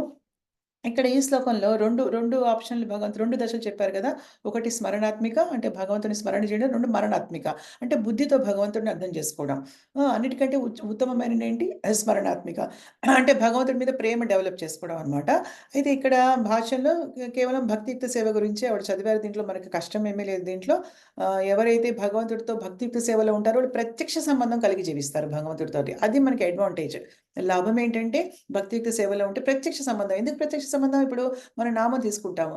నామం తీసుకుంటే భగవంతుడికి, నామానికి ఏమి తేడా లేదు గదా! సో, నామం హరే కృష్ణ, కృష్ణ కృష్ణ హరే హరే, హరే రామ రామ రామ హరే అంటే ఆ కృష్ణ భగవంతుడు స్వయాన వచ్చేస్తాడు మన దగ్గరికి. మన నాలుక మీద నాట్యం చేస్తూ ఉంటాడు నిజం చెప్పాలంటే అన్నమాట. అంటే మనం గనక కళ్ళు మూసుకొని సీరియస్‌గా మనం స్పష్టంగా హరే కృష్ణ కృష్ణ కృష్ణ హరే హరే అంటే స్పీడ్‌గా కూడా అనొచ్చు. హరే కృష్ణ కృష్ణ కృష్ణ హరే హరే, హరే రామ రామ హరే హరే. అంటే నాలుక తిరుగుతూ ఉంటుంది గదా! అంటే నాలుక మీద భగవంతుడు నాట్యం చేస్తూ ఉంటాడు నిజం చెప్పాలంటే. ఎందుకంటే నామం నాట్యం చేస్తుంది గదా! నామానికి, రూపానికి, ఆయన లీలలకి, ఆయన గుణాలకి ఏమి తేడా లేదు. ఇక్కడ మనకి తేడా ఉంటుంది భౌతిక ప్రపంచంలో. ఆధ్యాత్మిక ప్రపంచంలో లేదు తేడా. సో, అందుకని ఆయన నామం డాన్స్ చేస్తూ ఉంటే ఏంటంటే ఆయన చేస్తున్నట్టే గదా! నాలుక మీద. ఇప్పుడు ఆవిడకి ఆ ఎక్స్‌పీరియన్స్ అయింది. అదే విచిత్రంగా ఉంది నాకు. ఆ ఎక్స్‌పీరియన్స్ అయింది చూడండి ఆవిడకి అలాగా. సో, అందరికి మనం అలా చేస్తున్నప్పుడు మనకి కూడా అలాగా ఒక్కొక్కసారి అలా చేస్తున్నప్పుడు సీరియస్‌గా అలా కరెక్ట్‌గా పర్ఫెక్ట్‌గా మనం ప్రొనౌన్సియేషన్ చేస్తున్నప్పుడు అలా నిజంగా మనకి ఆ ఫీలింగ్ తెలిసిపోతుంది. ఆ నామం నాట్యం చేస్తున్న ఫీలింగ్ తెలిసిపోతుందనమాట మనకి. సో, అలాగా నామం చక్కగా సదా భగవంతుడి నామం చేసుకోవాలి. తర్వాత ఇంకొక శ్రీకృష్ణునికి అతని నామానికి భేదం లేదు. కనుక ఇది ఇప్పుడు మనం చెప్పుకున్నదే మహామంత్రాన్ని ఉచ్చరించిన వెంటనే శ్రీకృష్ణుడు అతని అంతరంగ శక్తి భగవంతుడి జిహ్వని నాట్యం ఆడుతూ ఉంటాడు. ఆయన నాలుక మీదనమాట. సో, అలాగా ఆహార పదార్థాలను ఎలా భగవంతుడికి వండి నైవేద్యంగా ఆఫర్ చేయాలి. ఇంకేమీ లేవు భక్తియుక్త సేవలో నిజం చెప్పాలంటే ఏమీ లేవు. ఆల్రెడీ నేను ఇందాకే కంగ్రాచ్యులేషన్స్ చెప్పాను కమలకుమారి మాతాజీకి 16 రౌండ్‌లు రీచ్ అవ్వడం అనేది. తర్వాత పద్మజ మాతాజీ, మన పద్మజ మాతాజీ అంటే నరసింహ ప్రభు గురించి ఎందుకు చెప్పట్లేదంటే ఫస్ట్ నుంచి ఆయన నిజంగా చెప్పాలంటే 16 రౌండ్‌లు చేస్తున్నారు. ఆయన చాలా సులువుగా చేస్తున్నారు. ఆయనకి ఇష్టమంట చాలా అసలు ఎంత ఇంకో 20 ఇంకో 5 చేయమన్నా చేస్తారు. అలాంటి ఆయన. సో, ఏమీ లేవు రూల్స్ మనకి. 4 రెగ్యులేటరీ ప్రిన్సిపల్స్ ఉన్నాయి గదా! మీట్ ఈటింగ్ అదొకటి ఫస్ట్ మెయిన్ ఇంపార్టెంట్. మిగతావన్నీ మనం ఎలాగో ఫాలో చేస్తున్నాం. ఇంకా ఏముంది ఆనియన్ గార్లిక్ ఒక్కటే నిజం చెప్పాలంటే. ఎందుకంటే మనం ప్రసాదం తినాలి రోజు మనం. ఎందుకంటే ప్రసాదం తినకపోతే మనకి ఎందుకు 4 అధ్యాయంలో మనం చదువుకున్నాం. పాపం తింటున్నట్టే ప్రసాదం తినకపోతే. హ్మ్. మళ్ళీ ఇంకా కర్మ, ఇంకా కర్మ, ఇంకా మళ్ళీ జన్మలు, మళ్ళీ జన్మ మీద. ఎందుకు మనం ఆధ్యాత్మిక ప్రపంచానికి చూడాలి గదా! అది ఎంత అద్భుతంగా ఉంటుందో. అక్కడ మనం భగవంతుడికి అంశ గదా! సో, ఇవన్నీ ఉన్నాయన్నమాట. సో, ఏమీ లేదు చాలా సులువు. ఇంత సులువుగా భగవంతుడు దక్కుతాడు అంటే చేయకపోవడానికి ఏంటి మనకి? ఎంత సులువు మనమేమన్నా ఒక బయటికెళ్ళి ఎండటిలో ఇప్పుడు మనకి వీడియోలు పెడుతున్నారు. మీరు చూసారా? కువైట్‌లో వాటిలో ఎలాగైతే అదేంటి కువైట్‌లో దాంట్లో ఎలాగా వాళ్ళని తీసుకెళ్ళి ఎంత హింసిస్తున్నారు. ఎడారి లాంటి ప్రదేశంలో అబ్బా! 60 డిగ్రీలు, 55 డిగ్రీల్లో అసలు వాటర్ లేక, ఫుడ్ లేక వాళ్ళు హ్మ్, బ కొంతమందేమో బస్తాలు మోసి వెనకాల లేబర్ చార్జీలు అలా చేసి డబ్బు లేక ఎంతో బాధపడి ఏమన్నా అవన్నీ ఉన్నాయా మనకి? ఎంత అదృష్టవంతులం ఇంకా మనం. కువైట్‌లో లేము మనం అలాంటి కంట్రీస్. అంటే అలాంటి చోట మంచిగా చూసుకునే వాళ్ళు కూడా ఉంటారు గానీ, మనకి పెట్టే యూట్యూబ్‌లో వీడియోలు మనం చూస్తున్నాం గదా! కొన్ని ఏడుస్తున్నాం, ఇక్కడ చిరుక్కున్నాము అని జెప్పేసి. మ కృష్ణ భగవంతుడు అలా చెప్పట్లే మనకి. మీరు మండుటెండలో 65 డిగ్రీల ఎండలో మీరు బయట నించొని మీరు మోయలేనంత బస్తాలు వీపు మీద నుంచొని మీరు ఇక్కడి నుంచి ఒక 10 కిలోమీటర్లు నడవాలి అని చెప్తే బాగుంటదేమో మనకి నిజంగా మరి. అలా చెప్పట్లే భగవంతుడేమి. మీరలా చేయండి, చేస్తే నా దగ్గరికొస్తారు. అంటే నిజంగా మనం చేయగలమా? లేదు. మీ ఫ్యామిలీని వదిలిపెట్టేయండి మీరు. మీ కుటుంబ సభ్యులందరిని వదిలిపెట్టేసేయండి. పదండి, అడవికి పదండి. మొత్తం అన్నీ తెంచేసుకోండి బంధాలు. వెళ్లి కూర్చొని ఆకులు, అలములు తింటూ మీరు ఆకులు, అలములు తింటూ నీళ్లు కూడా తాగకుండా మీరు కఠిన తపస్సులంటే అలాగే. కూర్చున్న చోటు నుంచి లేవకుండా మీరు చేయండి ఒక 8 గంటలు ధ్యానం నా మీద అంటున్నాడా భగవంతుడు? అంటలేదు. ఎంత మంచివాడు భగవంతుడు. ఎంత సులువైనటువంటి మార్గం ఇస్తున్నాడు. మన ఇంట్లో మనం హ్యాపీగా ఏసీ యేసుకొని కూర్చోవచ్చు ఎండాకాలము. చలికాలం హీటర్ పెట్టుకోవచ్చు కావాలంటే. కూర్చొని చక్కగా మీరు తినండయ్యా ప్రసాదం మీరు తినండి. కానీ నాకు ఆఫరింగ్ చేయండి అంటున్నాడాయన. నా భోగంగా తినండి మీరు అంటున్నాడు. తినవలసినవి చాలా ఉన్నాయి. తినకూడనివి ఉన్నాయి కొన్ని. ఎందుకు వేరే జీవుల్ని మనం ఎందుకు తినాలి? ఇప్పుడు అదే వస్తుంది. ఇప్పుడు నెక్స్ట్ దాని శ్లోకంలో వస్తుంది. అంటే ఏంటంటే ఎలా వస్తుందంటే ఈ శరీరం గురించి ఎవరో ఎంత అట్రాక్ట్ అయిపోతాం. ఈ శరీరానికి ఆకర్షితులవుతారు కదా! ఎస్పెషల్లీ ఆడవాళ్ళ శరీరానికి ఆకర్షితులవుతారు. కానీ ఈ శరీరం ఎంత చెండాలం అంటే నిజంగా అసలు ఈ పై పొర స్కిన్‌ది మనం ఒక చర్మం ఇలా తీసేస్తే లోపలంతా పచ్చి మాంసం ముద్ద నిజం చెప్పాలంటే. ఎంత భయంకరంగా ఉంటుంది. అసలు ఆ పైన తొక్కు ఒలిచేస్తే ఆ చర్మం లోపల ఎవరెవరో గూడా చెప్పలేము. అందరి శరీరాలు ఎవరిది ఏ శరీరం అని గూడా చెప్పలేము మనం. అలా ఉంటుంది. అంత హీనమైనటువంటి శరీరం దీన్ని వదిలించుకోవాలి నిజంగా అసలు. ఎందుకంటే మనమంటే ఈ శరీరం కాదు. మనమంటే ఆధ్యాత్మిక ఆత్మ దానికొక రూపం ఉంది. ఆధ్యాత్మిక రూపం సచ్చిదానంద విగ్రహం భగవంతుడికి ఎలా ఉంటుందో మనకి కూడా అలాగే ఉంటుంది. అంతే భక్తి మార్గము అన్నిటికంటే కూడా సులువైంది. భగవంతుడి గురించి వినడంలో ఏమన్నా మనకి చెవులు నొప్పా? ఓ గంట సేపు ఈజీగా వినగలుగుతాం ప్రతిరోజు భగవంతుడి గురించి. కళ్ళతో భగవంతుడిని ఈజీగా చూడగలుగుతాం. కళ్ళకేమైనా నొప్పి కలుగుతుందా భగవంతుడిని చూస్తే? లేదు గదా! అలాగే నోటితో చక్కగా భగవంతుడు ఇవి తినండయ్యా అని క్లియర్‌గా చెప్తున్నాడు. పత్రం, పుష్పం, ఫలంతో ఇవి తినండి. నాకు నాకు ఆహారం అర్పించండి. నాకు భోగగా అర్పించండి మీరు. తర్వాత మీరు ప్రసాదంగా దాన్ని భావించి తినండి. మీకు అసలు కర్మనే ఉండదు. నేను చూసుకుంటా మిమ్మల్ని భగవంతుడు నా దగ్గరికి రావచ్చు అని చెప్తున్నాడు. ఎంత సులువైనటువంటి మార్గము భక్తి మార్గము. ఇంత సులువైనటువంటి మార్గంలో భగవంతుడిని మనం ఈజీగా మనం చేరుకోవచ్చు. కొంచెం మనం శ్రమిస్తే గనక మన జీవితంలో కొంచెం కఠినంగా నియమాల విషయంలో ఉంటే గనక మనం ఈజీగా భగవంతుడిని చేరుకోగలము. అరే! ఇప్పుడు మన కుటుంబంలో మనకి చాలా సమస్యలుంటాయి. అయితే ఏంటంటే ప్రతి ఆత్మ డిఫరెంట్. మన ఆత్మ డిఫరెంటు. మన కుటుంబ సభ్యుల ఆత్మలు డిఫరెంట్. అందరికీ భగవంతుడు అవకాశం ఇస్తాడో లేదో తెలీదు. మరి వేరే వాళ్ళ కోసం మనమెందుకు మనకిచ్చినటువంటి అవకాశాన్ని మనం పోగొట్టుకోకూడదు కదా! ఎందుకంటే ఆఫ్టర్ ఆల్ ఈ బంధాలన్నీ గూడా ఈ జన్మకి మాత్రమే పరిమితమైనవి. పూర్వజన్మలో మన కుటుంబ సభ్యులెవరో మనకి తెలీదు. వచ్చే జన్మలో వాళ్ళెవరో మనకు తెలియకపోవచ్చు. తెలీదు. ఖచ్చితంగా తెలీదు. ఎవరెవరం ఎక్కడెక్కడ ఉంటామో తెలీదు. దానికోసమని మనకొచ్చినటువంటి సువర్ణ అవకాశాన్ని మనం ఎట్టి పరిస్థితిలో పోగొట్టుకోకూడదు. కాబట్టి చాలామంది కుటుంబ సభ్యులందరూ కూడా సహకరించకపోయినా వాళ్ళు తీసుకోవాలనంటే మాతాజీలు ఎస్పెషల్లీ కూడా చాలా స్ట్రాంగ్‌లీ డిటర్మైన్డ్. ప్రభుజీలు ఇంక చెప్పక్కర్లేదు. ప్రభుజులకేం ప్రాబ్లమ్ ఉండదు కదా! ఎందుకంటే మగవాళ్ళు గాబట్టి, హెడ్ ఆఫ్ ది ఫ్యామిలీ గాబట్టి, వాళ్ళకి కృష్ణ చైతన్యంలో ఉంటే, వాళ్ళు పెళ్ళాలు ఐ మీన్ భార్యలు, తర్వాతేమో పిల్లలు తీసుకోపోయినా గూడా వాళ్ళు ఈజీగా తీసేసుకుంటారు. వాళ్ళెళ్ళాలనుకుంటే వాళ్ళు తీసుకుంటారు. అలాగే కానీ మాతాజీలు కూడా చాలామంది ఆడవాళ్ళు కూడా కృష్ణ చైతన్యంలో ఉండి మనం ఎదగాలనుకుంటే వాళ్ళు అలాగే కొన్నాళ్ళు ప్రాక్టీస్ తర్వాత ఇమ్మీడియేట్‌గా గాదు. కృష్ణ చైతన్యం అనేది గ్రాడ్యుయల్ ప్రాసెస్ కదా! నెమ్మది నెమ్మదిగా. సో, వాళ్ళు అలాగే చాలా స్థిరత్వం తెచ్చుకొని వాళ్ళు వాళ్ళు ఏదో విధంగా వాళ్ళు కూడా చక్కగా వాళ్ళు అనుకున్న లక్ష్యాన్ని ఈ జన్మలోనే సాధించడానికి సమాయుత్తం అవుతున్నారనమాట. అది చూద్దాం. భగవంతుడి దయ ఉంటుంది డెఫినెట్‌గా అందరి మీద. సరే ఇప్పుడు రెండో శ్లోకానికెళ్దాం. 2 దశలు చెప్పాము. మూడో దశలో భగవంతుడు ఏం చెప్తాడో చూద్దాం. ఫస్ట్ ఏంటి స్మరణాత్మిక భక్తి. నెక్స్ట్ ఏంటి మరణాత్మిక భక్తి. అంటే ఫస్ట్ ఏంటంటే భగవంతుడి మీద మనసు లగ్నం చేయడం ద్వారా ఆయన్ని పూజించడము. రెండోదేంటంటే బుద్ధితోటి ఆయనని తెలుసుకోవడము. అందులో ప్రేమ కొంచెం మిస్సింగ్ యాస్పెక్ట్ ఏంటంటే దాంట్లో మిస్సింగ్ విషయం ఏంటంటే కొంచెం ప్రేమ తక్కువవుతుంది. వాళ్ళకి కూడా కొంచెం ఉండొచ్చు కొద్దో గొప్ప ప్రేమ. కానీ స్మరణాత్మిక భక్తులు, ఉత్తమ భక్తులకు ఉండేటువంటి ప్రేమ భగవంతుడి మీద వీళ్ళకి ఉండదనమాట. నెక్స్ట్ అధచిత్తం సమాధాతుం న శక్నోషి మయి స్థిరం అభ్యాసయోగేన తతో మామిశ్చాప్తుం ధనంజయ. ఓ ప్రియమైన అర్జున, ధనంజయ, ఎందుకంటే ధనాన్ని ఆర్జించావు గదా! ఎందుకంటే అశ్వమేధ యాగం రాజసూయ యాగం చేయడానికి దుర్యోధనుడు యుధిష్ఠిర మహారాజు అర్జునుడిని అందరిని పంపిస్తాడు. అందరి మీద విజయం సాధించి ధనం చేకూరుస్తాడు కాబట్టి, ధనంజయ స్థిరముగా నా యందు మనస్సును లగ్నం చెయ్యు నీవు సమర్థుడు కానిచో. సరే నువ్వు స్మరణాత్మిక భక్తి చేయలేవయ్యా. నువ్వు మరణాత్మిక భక్తి కూడా చేయలేవయ్యా. ఓకే. 2 కానిచో భక్తి యోగమునందలి విధి విధానాలని అంటే రూల్స్ అండ్ రెగ్యులేషన్స్. ఈ విధి విధానాలని అనుసరించు. అట్‌లీస్ట్ అదైనా చేయవయ్యా. నా మీద గనక నీ మనస్సును కానీ, నీ బుద్ధిని కానీ నువ్వు లగ్నం చేయలేకపోతే, ఆ 2 చేయలేకపోతే, మూడో ఆప్షన్ ఏమిస్తున్నాడు భగవంతుడు? అట్‌లీస్ట్ భక్తి యోగంలో విధి విధానాలన్నా పాటించవయ్యా. ఈ విధంగా నన్ను పొందు కోరికను వృద్ధి చేసుకొనుము అంటున్నాడు. అంటే ఏంటంటే ఇప్పుడు భక్తిలో ఏంటంటే 3 రకాలు. శ్రీల రూప గోస్వామి గారు పెద్ద ఆచార్యులు మన సంప్రదాయంలో ఏం చెప్పారంటే భక్తి 3 విధాలు. సాధనా భక్తి, భావభక్తి, ప్రేమ భక్తి. సాధనా భక్తిలో ఏంటంటే 2 ఉంటాయి. వైది భక్తి, రాగానుగా భక్తి. సో, వైది భక్తి అంటే ఏంటంటే ఇలా రూల్స్ అండ్ రెగ్యులేషన్స్ పాటించడం. రూల్స్ పాటిస్తూ చేయడం అంతే మనసులో ప్రేమ ఇంకా స్పాంటేనియస్ భక్తి. స్పాంటేనియస్ అంటే ఏంటి తెలుగులో? ఆహ్ తెలుగులో వర్డ్ రావట్లేదు నాకు. కానీ స్పాంటేనియస్‌గా అంటే ఇంకా ఆటోమేటిక్‌గా ఇంకా అలా వచ్చేయాలి ప్రేమనమాట. అలా లేని భక్తి అనమాట. జస్ట్ విధి విధానాలు చేస్తూ అంటే మనకి 16 రౌండ్లు చాంటింగ్ చేయాలని తెలుసు. 4 రెగ్యులేటివ్ ప్రిన్సిపల్స్ పాటించాలని తెలుసు. అవి చేసేస్తే చాలు భగవంతుని రీచ్ అయిపోతాం గదా! అని అవి చేసేయడం. విగ్రహారాధనలో ఇలా సో అండ్ సో పొద్దున ఆరతి చేయాలి, మధ్యాహ్నం లంచ్ ఆఫర్ చేయాలి, సాయంత్రం ఏమో దీపం పెట్టాలి, ఇంకేదైనా ఆఫర్ చేసి ఫ్రూట్స్ ఏదో అయిపోయింది అంతే. ఇలా చేసేసుకుంటే ప్రతిరోజు వెళ్ళిపోతాం అంతే మనం. ఆ విధంగా భక్తి సాధించడం. అలా. అలా అన్నమాట. అలా రూల్స్ అండ్ రెగ్యులేషన్స్. సో, ఇప్పుడు అలాగే ఇప్పుడేంటంటే రాగాత్మిక భక్తి అంటే డిఫరెంట్ అన్నమాట అది. అది ఇంకా చాలా డీప్ సబ్జెక్ట్ మ్యాటర్స్ అవి ఇంకా తర్వాత వస్తాయి మనకి. అయితే ఇప్పుడు ప్రస్తుతానికి ఏంటంటే దీంట్లో విధి విధానాలని నువ్వు కనీసం చెయ్యవయ్యా పోనీ. నువ్వు ఆ మనసును ఎలాగో లగ్నం చేయలేవు. బుద్ధితోటి నా గురించి గొప్పగా తెలుసుకోలేవు. నా గొప్పతనాన్ని కూడా నువ్వు తెలుసుకోలేవు. కానీ అట్‌లీస్ట్ నువ్వు నీ నీ ఇంద్రియాలని నా పనిలో వినియోగించు. నా కోసం, నా సంతోషం కోసం వినియోగించు. అంటే ఏంటి?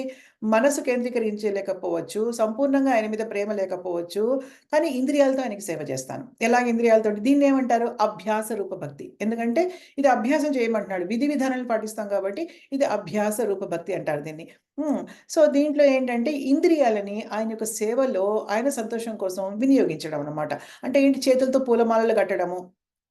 తర్వాత వంట చేయడము, ఇంకా ఇలా ఏదైనా ఇంకా విగ్రహాలకి సేవ చేయడము ఇవన్నీ వస్తాయన్నమాట దీంట్లో. మామూలుగా ఏంటి బుద్ధితో చేసేది వేరు. ఇప్పుడు స్మరణాత్మిక భక్తి, మననాత్మిక భక్తి. ఇప్పుడేంటంటే అభ్యాస రూప భక్తి. అభ్యాస రూప భక్తి ఏంటంటే బుద్ధితో కూడా గ్రంథాలు చదవలేరు. భగవద్గీత, భాగవతం అని చదివే ఇంట్రెస్ట్ అంత ఎక్కువ ఉండదు. విన్నా కూడా అర్థం కాదు. సో, కానీ కృష్ణ భగవంతుడే దేవుడని తెలుసు.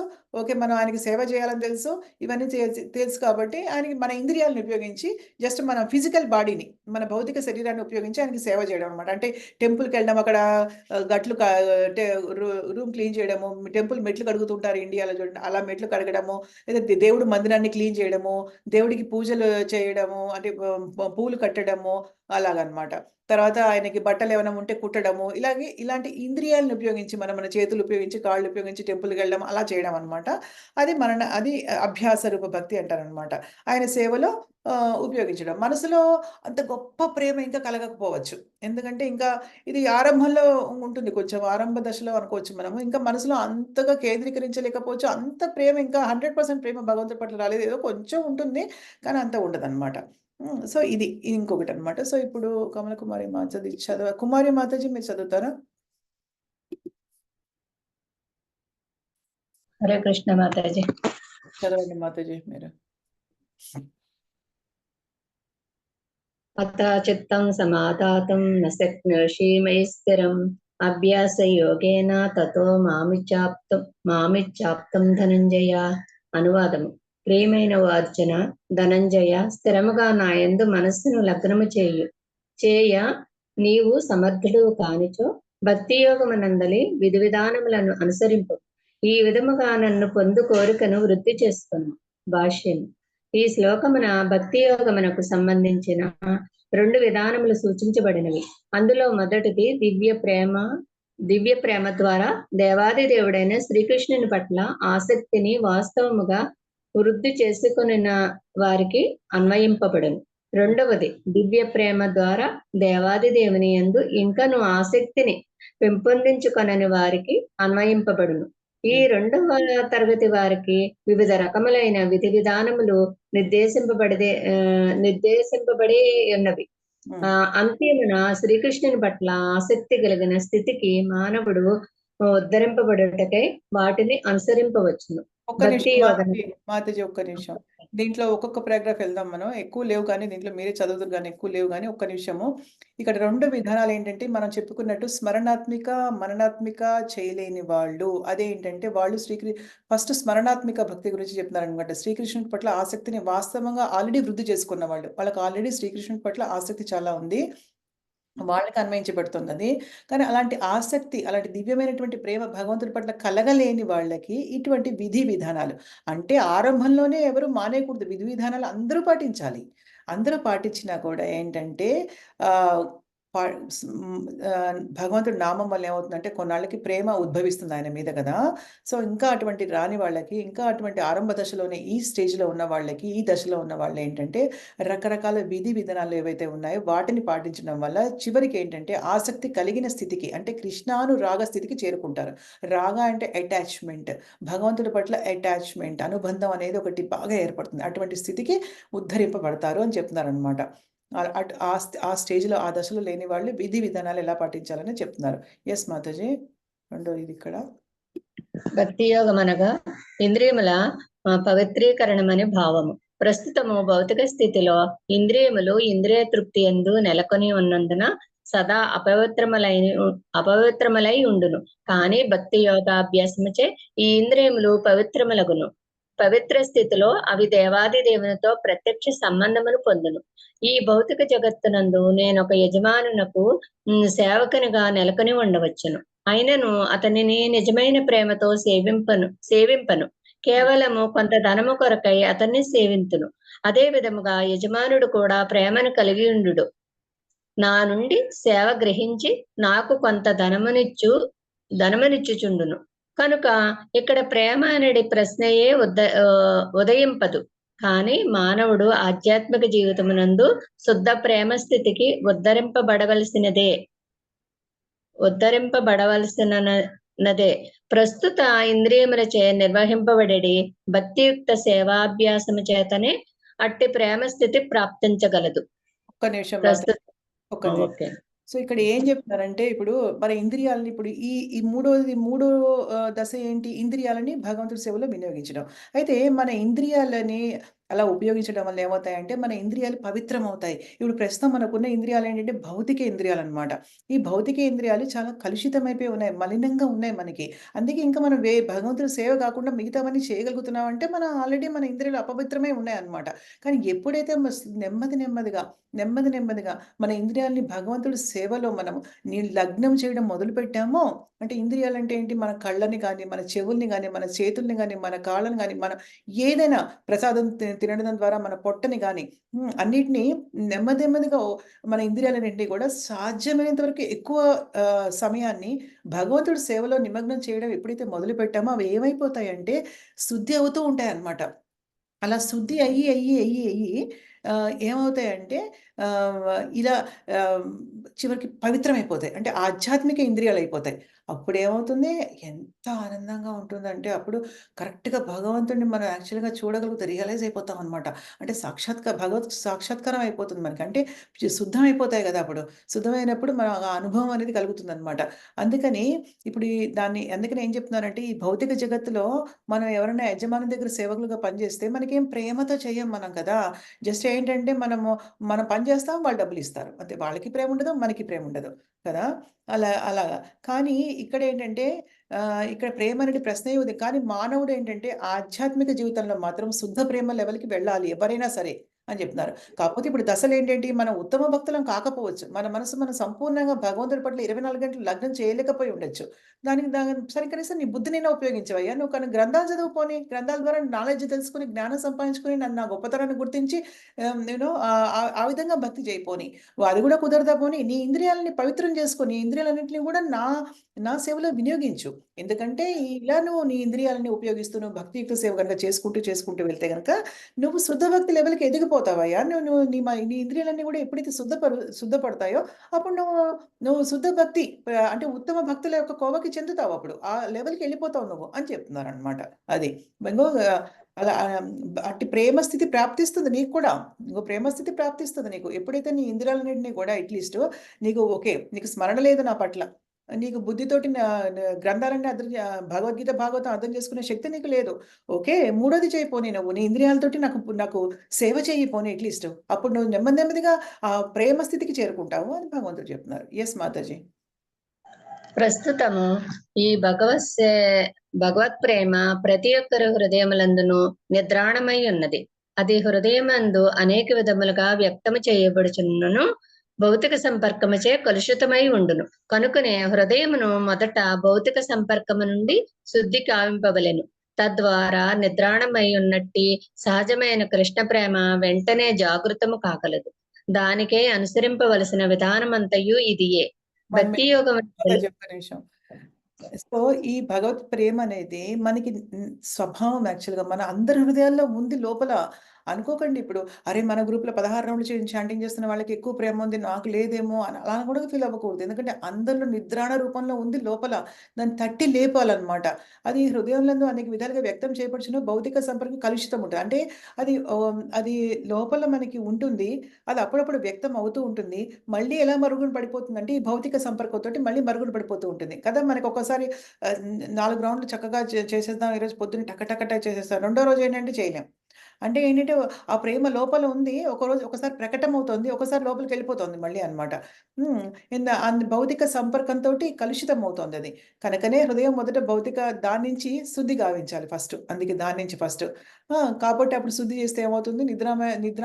నిద్ర రూపంలో ఉన్నటువంటి సహజమైనటువంటి కృష్ణ ప్రేమ వెంటనే లే లేస్తుందన్నమాట. జాగృతం కాగలుగుతుంది. సో, దానికే అనుసరించాల్సినటువంటి విధి విధానాలేంటి? ఇలా అన్నమాట. నియమాలు మన ఇంద్రియాలన్నీ గూడా ఆయన సేవలో నిమగ్నం చేయాలని చెప్తున్నారు. Yes Mataji last. భక్తి యోగం అందలి సాధన భక్తిని అభ్యసించుట కొరకై మానవుడు నిష్ణాతుడైన ఆధ్యాత్మికాచారిని నిర్దేశముననుసరించి కొన్ని నియమములు అనుసరింపవలెను.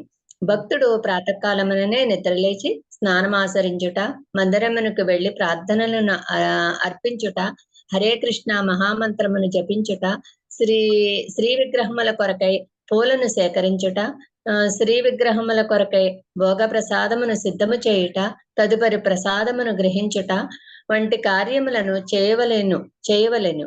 ఇట్లు అతడు అనుసరింపవలసిన నియమ నిబంధనల అనేకములు కలవు. అతడు భగవద్గీత మరియు శ్రీమద్ భాగవతమును శుద్ధ భక్తుల నుండి నిత్యము శ్రవణము చేయవలెను. ఈ విధమైన అభ్యాసము ఎవరినైనను భగవత్ ప్రేమ స్థితికి ఉత్తరింపగలదు. అప్పుడు అతడు నిశ్చయముగా భగవద్ధామమును చేరగలడు. ఆధ్యాత్మికాచార్యుని నిర్దేశమును అనుసరించి నియమ నిబంధనలతో ఆచరించు భక్తి యోగాభ్యాసము ఎవరినైనను నిశ్చయముగా భగవత్ ప్రేమ స్థితికి గునిపోగలదు. జై హరే కృష్ణ.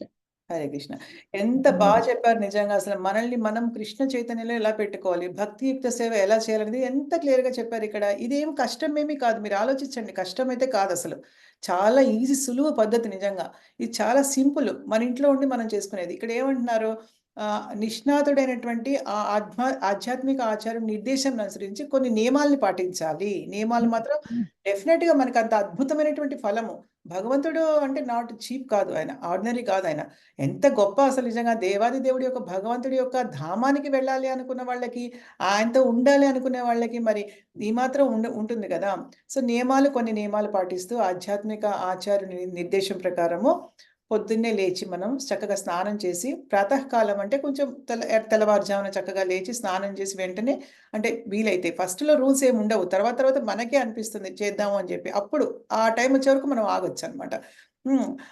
స్నానం ఆచరించి మందిరానికి వెళ్ళాలి. అంటే మందిరానికి వెళ్ళి ఏం చేస్తారంటే, యూజువల్గా భక్తులు అన్న వాళ్ళు ఇప్పుడు కూడా అమెరికాలో కూడా ఏం చేస్తారంటే, మందిరాలు ఎక్కడ ఉంటాయి, ఇస్కాన్ టెంపుల్స్ ఎక్కడ ఉంటే అక్కడ ఇల్లు తీసుకుంటున్నారు చుట్టుపక్కల. ఎందుకంటే పొద్దున్న లేస్తారు, స్నానం చేసేసి ఫస్ట్ టెంపుల్కి వెళ్ళిపోతారు, వెళ్ళి అక్కడ మంగళారతి ఉంటుంది, మంగళారతికి అటెండ్ అవుతారు. అటెండ్ అయిన తర్వాత అప్పుడు చాంటింగ్ చేస్తారనమాట.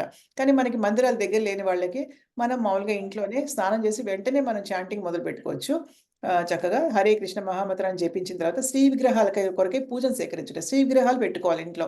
అంటే ఏంటంటే గౌరవనీయ డీటీస్ పెట్టుకుంటారు. నిత్యానంద ప్రభు, చైతన్య మహాప్రభు డీటీస్. ఎందుకంటే విగ్రహాలు అవి ఎందుకు పెట్టుకుంటారంటే, వాళ్ళు చాలా కృప ఉంది వాళ్ళకనమాట. చాలా కృపతో ఉంటారు వాళ్ళనమాట. ఎందుకంటే వాళ్ళ ద్వారా వెళ్తే ఈజీగా భగవంతుని పొందొచ్చు అనమాట. అందుకని పెట్టుకుంటారు.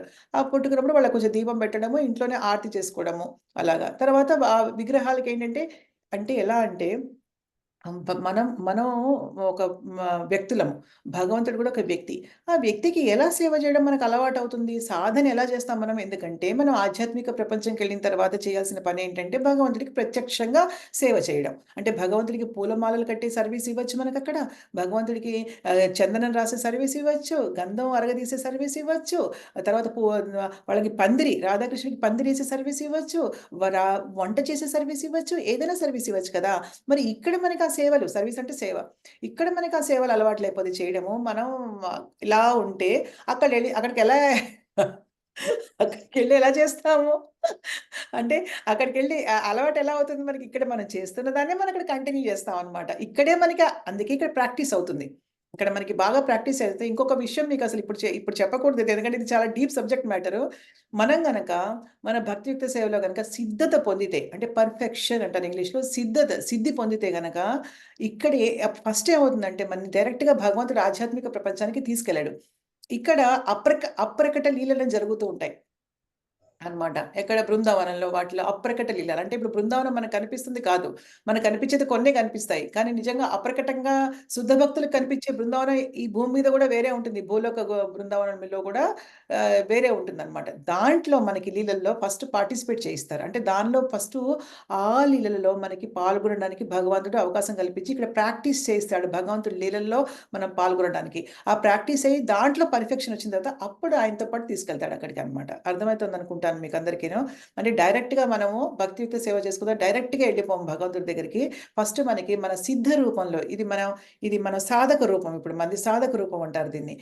సాధక రూపం అంటారు. ఇప్పుడు మనది సాధక రూపము. కానీ మనకు ఒకసారి సిద్ధ రూపం వచ్చిన తర్వాత, అంటే ఆధ్యాత్మిక రూపం వచ్చినప్పుడు, అంటే మన ఐడెంటిటీ, మన మన పాత్ర ఏంటో, మనకి భగవంతుడికి మనకి సంబంధం ఏంటో మనం తెలుసుకున్నప్పుడు, అప్పుడు ఫస్ట్ ఇక్కడ మనకి అప్రకట లీలలో భగవంతుడు మొదట మనల్ని పాల్గొనిపింప చేస్తాడనమాట. అది అయిన తర్వాత దాంట్లో మనకి మనకి ప్రాక్టీస్ చేసి అది నెగ్గిన తర్వాత అంటే బాగా ప్రాక్టీస్ అలవాటయిన తర్వాత అప్పుడు ఆధ్యాత్మిక ప్రపంచంలో అక్కడ సేవ ఇస్తారనమాట. ఎంత గొప్పగా ఉంది ఇదంతా గూడా గదా!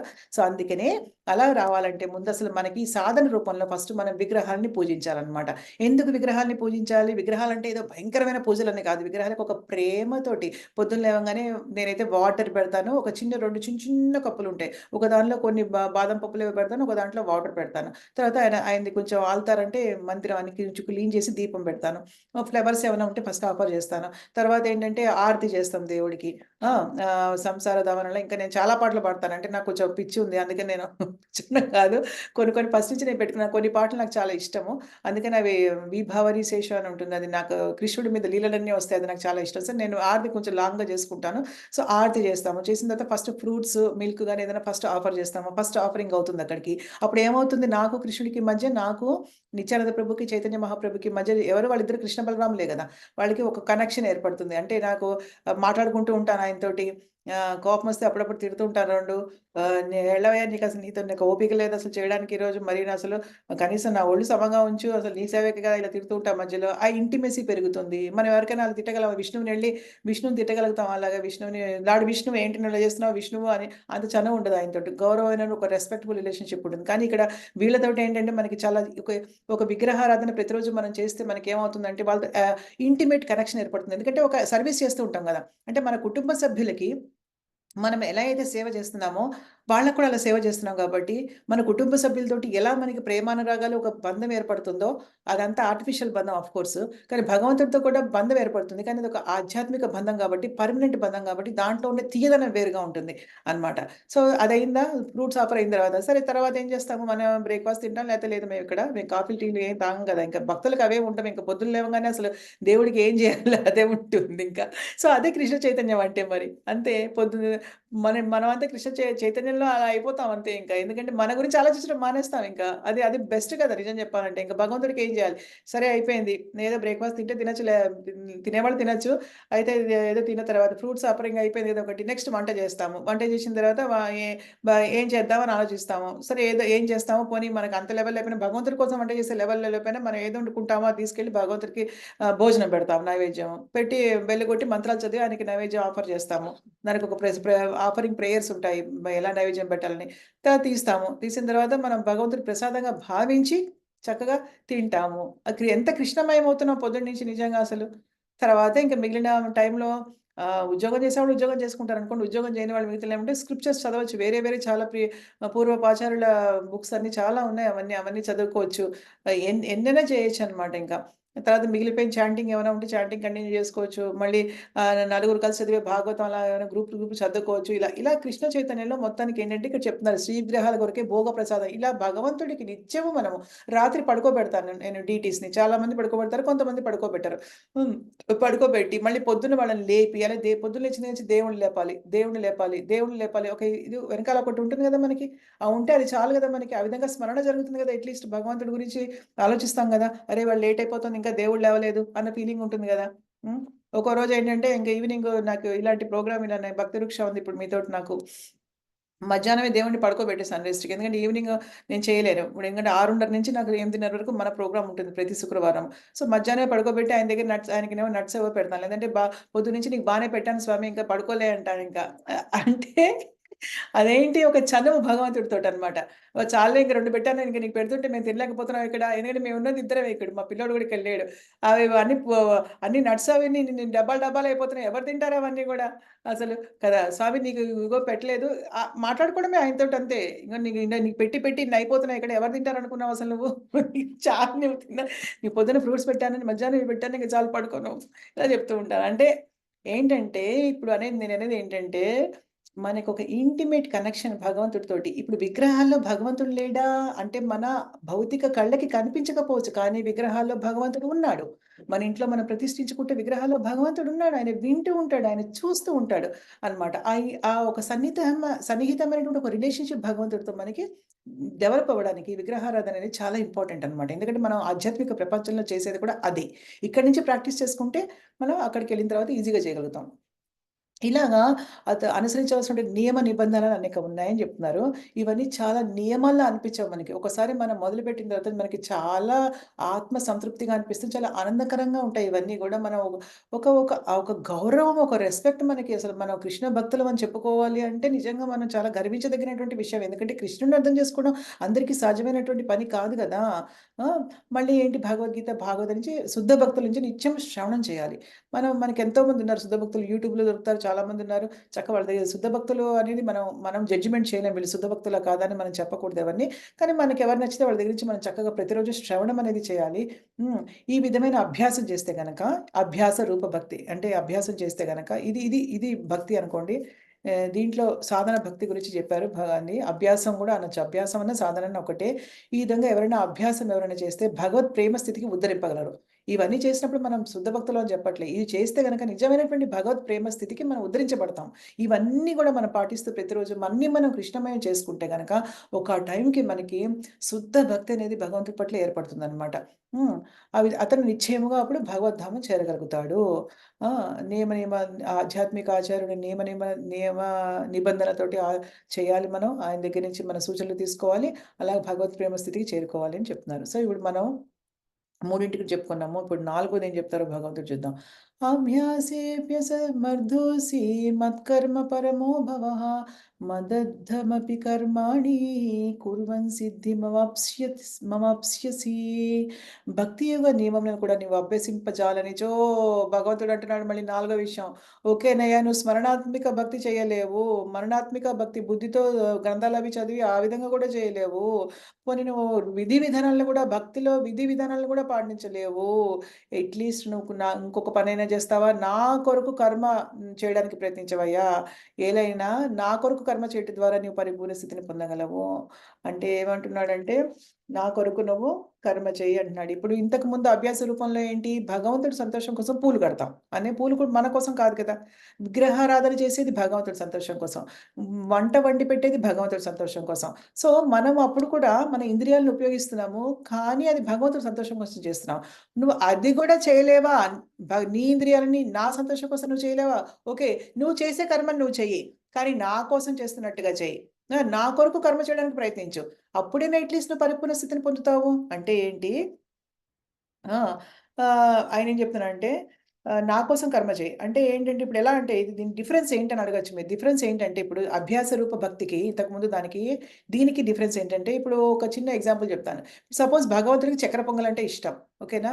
భగవంతుడికి చక్కెర పొంగలంటే ఇష్టం కాబట్టి ఈరోజు నేను భగవంతుడి కోసము చక్కెర పొంగలి చేసి నైవేద్యం పెడతాననుకోవడం అని అభ్యాస రూప భక్తి. అంటే ఇంతకు ముందుది. మూడోదనమాట.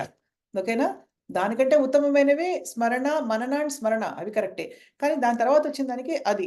కాకపోతే ఇప్పుడు ఏంటంటే ఓకే. భగవంతుడికి చక్కెర పొంగల్ ఇష్టమని తెలుసు.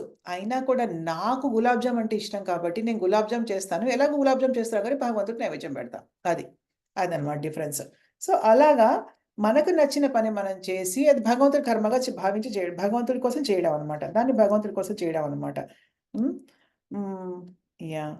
సో, మదర్థం అవి కర్మాణి అంటే నీ కర్మలని నా కోసం అర్పిస్తూ చేయగలిగితే ఇదన్నారు కదా! మదర్థం అపి కర్మాణి. అంటే నీ కర్మలని నా కోసం అర్పిస్తూ చేస్తే గనక అట్‌లీస్ట్ నువ్వు నా పరిపూర్ణ స్థితికి పొందుతావు. ఆ విధంగా నా పరిపూర్ణ స్థితి కంటే వెంటనే ఈ స్థితిలో ఉన్నప్పుడు పొందరు.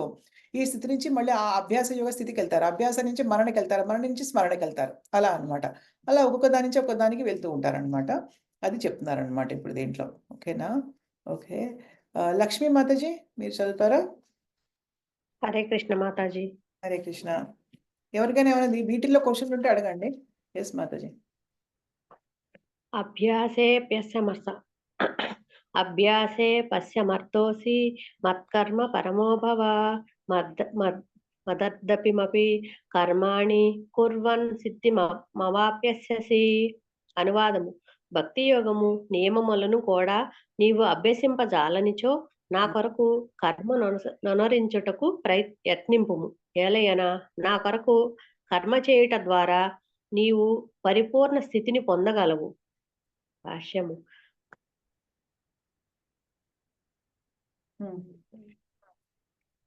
ఇక్కడ ఆధ్యాత్మికాచార్యుని నిర్దేశమును అనుసరించి భక్తి యోగమునందలి విధి నియమములను కూడా అభ్యసింపలేని వారు దేవాది దేవుని కొరకు కర్మ చేయుట ద్వారా ఈ పరిపూర్ణ స్థితిని పొందగలుగును.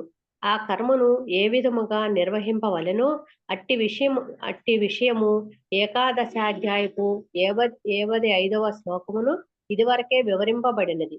మానవుడు కృష్ణ చైతన్య ప్రచారోద్యమునకు అనుకూలముగా నుండవలెను.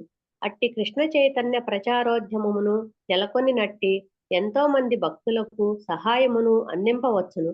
కనుక ఎవరైనాను భక్తి యోగకు సంబంధించిన నియమము నిబంధనలను ప్రత్యక్షముగా అభ్యసింపలేకపోయినను వారట్టి ప్రచార కార్యక్రమములకు తోడ్పడవచ్చును. ప్రపంచములోని ప్రతి కార్యము కొరకై కొంత స్థలము పెట్టుబడి వ్యవస్థ పరిశ్రమలనువి అవసరములు. ఏదైనా వ్యాపారమునకు స్థలము పెట్టుబడి పరిశ్రమ మరియు దానిని నడుపుటకు వ్యవస్థ అవసరమైనట్లే శ్రీకృష్ణుని సేవ కొరకు కూడా ఇవి అన్నీ అవసరములగును. కానీ ఆ రెండు కర్మలలో భేదమేమనగా భౌతిక స్థితి యందు మానవుడు ఇంద్రియ తృప్తి కొరకై కర్మ చేయును. రెండవ స్థితిలో కర్మను శ్రీకృష్ణుని సంతృప్తి కొరకై చేయును. అప్పుడది ఆధ్యాత్మిక కర్మయగును. ఎవరైనాను తగినంత ధనమును అధికముగా కలిగి ఉన్నచో వారు కృష్ణ చైతన్య ప్రచార కార్యక్రమముల కొరకు కార్యాలయ భవనమును గాని మందిరమును గాని నిర్మింపవచ్చును. లేక కృష్ణ సంబంధ విజ్ఞానమును ముద్రించుటకు తోడ్పడవచ్చును. ఇంకెను వివిధములైన కృష్ణ పర కర్మలు అనేకము కలవు. మానవుడు అట్టి కర్మలయందు ఆసక్తుడై ఉండవలెను. ఎవరైనాను తమ కర్మల ఫలితమును సంపూర్ణముగా త్యాగము చేయుకున్నచో దాని యందు కొద్ది శాతమైనను కృష్ణ చైతన్య ప్రచారము కొరకు త్యాగము చేయవచ్చును. ఈ విధముగా కృష్ణ చైతన్యోద్యమము ప్రచారమునకై చేయు స్వచ్ఛంద సేవ మానవుని క్రమముగా అత్యున్నతమైన భగవత్ప్రేమము స్థితికి ఉద్ధరించును. కనుక అతడు పరిపూర్ణుడగును. జై. Thank you. హరే కృష్ణ. హరే కృష్ణ. కానీ ఎంత బాగా చెప్పారు కదా! ఇప్పుడు ఏమంటున్నారంటే నువ్వు గనక నా సంతోషం గురించి నువ్వు చేయకపోతే కానీ అట్లీస్ట్ నా సంతోషం గురించి ఎవరైతే పనులు చేస్తున్నారో వాళ్ళకి సహాయం చేయపోని అని చెప్తున్నాడు భగవంతుడు. ఇంకొకటి ఎలా అంటే ఇప్పుడు కొంతమంది కృష్ణ చైతన్య ప్రచారం చేస్తున్నారు పాపం. వాళ్ళకి అవసరమైనటువంటి ఏర్పాట్లు చేయి నువ్వు. వాళ్ళకి కొంచెం డబ్బు అవసరమైతే వాళ్ళకి, లేదంటే ఎవరైతే పాపం కృష్ణ టెంపుల్ కడదాం అనుకుంటున్నారో వాళ్ళకి డబ్బు సహాయం చేయపోను. ఆ విధంగా దేనికైనా ఒక ప్రచారానికి కొంచెం స్థలం కావాలి, దేనికైనా కొంచెం స్థలము, పెట్టుబడి, వ్యవస్థ, పరిశ్రమ ఇవన్నీ కావాలి. కాబట్టి ఎవరైతే కృష్ణ చైతన్యపు ప్రచారంలో అలాగా అవన్నీ కావాలనుకుంటున్నారో వాళ్ళకి నువ్వు సహాయం చేయవయ్యా అని చెప్తున్నారనమాట. శ్రీకృష్ణుడి అయితే ఎక్కువ ధనం ఉంటే గనక నువ్వు అటువంటి పనులు చేయి. నువ్వు డైరెక్ట్‌గా నాకు సేవ చేయలేకపోతే గనక కృష్ణ ఆలయాలు కట్టించడానికో, లేకపోతే కృష్ణుడికి సంబంధించినటువంటి పుస్తకాలన్నీ కూడా ప్రచురణ అంటారా? ప్రచురణ అంటే ప్రింట్ చేయడము అవన్నీ. అలాంటి ముద్రించొచ్చు. ముద్రించడానికో అలాంటివన్నీ చేయి. ఎవరైనా పోనీ టెంపుల్‌లో ప్రసాదాలు అవి పెడుతుంటే దానికి డబ్బులు నువ్వు దానం చేయి పోనీ. అట్లీస్ట్ అవన్నీ చాలామంది ఉంటారు కదా! అలా చేసేవాళ్ళు. మీరు చూసే ఉంటారు చాలామంది. టెంపుల్స్‌కి దానం ఇవ్వడం లాంటివి వాళ్ళందరూ. తర్వాత టెంపుల్ ఎక్కడైనా కడుతున్నారంటే కొంచెం వాళ్ళ డబ్బులు బాగా ఇవ్వడం. కొంతమంది బాగా డబ్బున్న వాళ్ళు కూడా ఏంటంటే భక్తి మార్గంలో చాలా డీప్‌గా లేకపోయినా లోతుగా వాళ్ళు ఏంటంటే చక్కగా టెంపుల్స్‌కి చాలా డబ్బులు ఇచ్చేస్తూ ఉంటారు కట్టడానికి. వాళ్ళకి ఏంటంటే ఆ విధంగా వాళ్ళు చేస్తూ ఉంటారు కృష్ణ. ఆ విధంగా చేయి అంటున్నాడు పోనీ ఆయన. అని చెప్తున్నాననమాట. నా కొరకు కర్మ చేయటం ద్వారా అంటే ఏంటంటే ఇలాగా ఎవరైతే కృష్ణ చైతన్యంలో ప్రచారోద్యమంలో ఉన్నారో వాళ్ళకి సహాయం చేయడం అనమాట. సన్యాసులకి వాళ్ళకి ఏదైనా ఫ్లైట్ టికెట్లు కావాలంటే, ఏదైనా ట్రైన్ అలాంటివి చేయడము, టెంపుల్స్‌కి దానం చేయడము, పుస్తకాలు ప్రచురించడము, దాంట్లో హెల్ప్ చేయడము, లేదంటే ఒక స్థలం ఏదైనా టెంపుల్‌కి కొనాలి అంటే గనక దాంట్లో సహాయం చేయడము, ఇలా నువ్వు ఏమన్నా చేయొచ్చు అని చెప్తున్నారనమాట. అధికంగా ధనం ఉంటే అవన్నీ ఆ విధంగా కృష్ణ చైతన్య ప్రచార కార్యక్రమాల కోసం నువ్వు ఉపయోగించొచ్చు. ఆ విధంగా చేసినా కూడా నువ్వు పరిపూర్ణ స్థితికి చేరుకోగలుగుతావు. ఫస్ట్ ఆ విధంగా స్టార్ట్ అవుతుంది. తర్వాత కొంచెం ఏమవుతుందంటే ఇలాంటి కార్యాలు అవి చేస్తుంటే హృదయం శుద్ధి అవుతూ ఉంటుంది. నెమ్మదిగా శుద్ధి అయిన కొద్దీ ఇప్పుడు కృష్ణ చైతన్యాన్ని కంప్లీట్‌గా పుచ్చుకోవాలంటే హృదయం చాలా శుద్ధి పడాలి. తీసుకోవడానికి కూడా సుకృతి ఉండాలి. అందరూ తీసుకోలేరు. కదా! సుకృతి ఉండాలనమాట. ఆ సుకృతి రావడానికి కూడా ఇవన్నీ తోడ్పడతాయనమాట. ఇవన్నీ చేస్తూ ఉన్నప్పుడు గ్రాడ్యుయల్‌గా ఏమవుతుందంటే వాళ్ళ హృదయం కొంచెం కొంచెం మలినం నుంచి బయటపడి సెకండ్ స్టేజ్‌కెళ్తారు. తర్వాత థర్డ్ స్టేజ్‌కి, తర్వాత ఫస్ట్ స్టేజ్‌కి అలా అనమాట. ఒక్కొక్క స్టేజ్‌ని దాటుకొని దశల వారీగా అత్యున్నతమైన భగవత్ ప్రేమ స్టేజ్‌కి చేరుకుంటారనమాట. అది దీంట్లో చెప్పింది. ఏమైనా క్వెషన్స్ ఉంటే మధ్యలో అడగండి. అర్థమైందనుకుంటాను గదా! ఇప్పుడు. ఎన్ని చెప్పుకున్నాం మనం? స్మరణాత్మిక భక్తి ఫస్టు, మరణాత్మిక భక్తి అంటే బుద్ధితో చేసేది. మూడోదేంటంటే నువ్వు నువ్వు మూడోదేంటంటే ఇప్పుడు మనం చెప్పుకునేది మూడోదే గదా! మూడోది ఈ 2 నువ్వు చేయలేకపోతే గనక నా కోసం కర్మ చెయి. నా కోసం కర్మ చెయి అని చెప్పారు. ఇప్పుడు నాలుగో దాంట్లో ఏం చెప్తారో చూద్దాం. అధైతదప్యశక్తోసి కర్తుం మజ్యోగమాశ్రితః సర్వకర్మఫలత్యాగం తతః కురు యతాత్మవాన్. అయితే ఇక్కడేమన్నారంటే, అయినను ఒకవేళ నీవు నా భావనను కలిగి కర్మ చేయుట యందును అసమర్థుడవైనచో, నీకు అది గూడా చేత కాదయ్యా! నువ్వు ఆ విధంగా గూడా చేయలేవు. మరేం సర్వ కర్మ ఫలములను విడిచి ఆత్మస్థితుడగుటకు యత్నింపుము. అంటే సర్వ కర్మ ఫలాలు ఏవైతే ఉన్నాయో వాటిని విడిచిపెట్టు. అంటే ఏంటంటే, నీ కర్మను నువ్వు ఎటువంటి ఆసక్తి, ఎటువంటి వ్యామోహము, ఎటువంటి అనుబంధము లేకుండా చెయి. అంటే డిటాచ్‌మెంట్‌తో చెయ్యి మొత్తానికి. అటాచ్డ్‌గా ఉండకు. డిటాచ్‌మెంట్ తోటి ఎటువంటి అనుబంధం లేకుండా జస్ట్ నిర్వికారంగా నా కోసం చేయట్లేదు ఎలాగో. ఓకేనా? నువ్వు చేసే కర్మ యందు నువ్వు ఆసక్తుడిగా ఉండకు. నీ ఆసక్తిని తీసేసేయి నువ్వు. డిటాచ్డ్‌గా ఉండు. అనుబంధం లేకుండా ఉండు. ఆ విధంగా పోనీ. ఆ! ఆ విధంగానైనా పోనీ ఆత్మస్థితులు అవ్వడానికి ప్రయత్నం చెయి. ఆ విధంగా శుద్ధి చేసుకోవడానికి కొంచెం కొంచెం నీ హృదయాన్ని ట్రై చెయి అని చెప్తున్నారనమాట. ఆహ్, మాధవి మాతాజీ. హరే కృష్ణ మాతాజీ. హరే కృష్ణ. మీరు శ్లోకం అనువాదం భాష్యం చదవండి. అదైతదప్యశక్తోసి కర్తుం మద్యోగమాశ్రితః సర్వకర్మఫలత్యాగం తతః కురు యతాత్మవాన్. అనువాదము. అయినను ఒకవేళ నీవు నా భావనను కలిగిన కర్మను చేయుట యందును అసమర్థుడు అయినచో సర్వ కర్మ ఫలములను విడిచి ఆత్మస్థితుడు వగుటకు యత్నింపుము. భాష్యం. సాంఘిక, కుటుంబ, మత సంబంధ పరిస్థితులచే గాని లేదా ఇతర ఆటంకములచే గాని మానవుడు కృష్ణ చైతన్య ప్రచార ఉద్యమ కార్యక్రమములకు తోడ్పడలేకపోవచ్చును. అట్టి కార్యములలో ప్రత్యక్షముగా పాల్గొనినచో కుటుంబ సభ్యుల నుండి ఆటంకములు గాని లేదా పెక్కు ఇతర కష్టములు గాని కలగవచ్చును. అట్టి సమస్య కలిగినప్పుడు తమ సంచిత కర్మఫలముల ద్వారా లభించిన ధనమును ఏదేని ఒక సత్కార్యమునకే త్యాగము చేయవచ్చునని ఉపదేశింపబడినది. అట్టి విధానములు వేద గ్రంథముల యందు వివరింపబడినవి. వివిధములైన యజ్ఞములు మరియు ప్రత్యేక పుణ్య కార్యముల యొక్క అంటే పూర్వకర్మల ఫలమంతయు వినియోగించుటకు వీలైన ప్రత్యేక కార్యములు వర్ణనములు అనేకము కలవు. వాటిని చేయుటచే మానవుడు క్రమముగా జ్ఞాన స్థితికి ఉద్ధరింపబడవచ్చును. కృష్ణ చైతన్య కార్యములందు ఆసక్తి లేని వాడు కూడా కొన్ని మార్లు ఏదో ఒక వైద్యాలయముకు లేదా ఇతర సాంఘిక సంస్థకు గాని తాను కష్టపడి ఆర్జించిన దాన్ని దానం చేయుచుండును. ఇట్టి దానము కూడా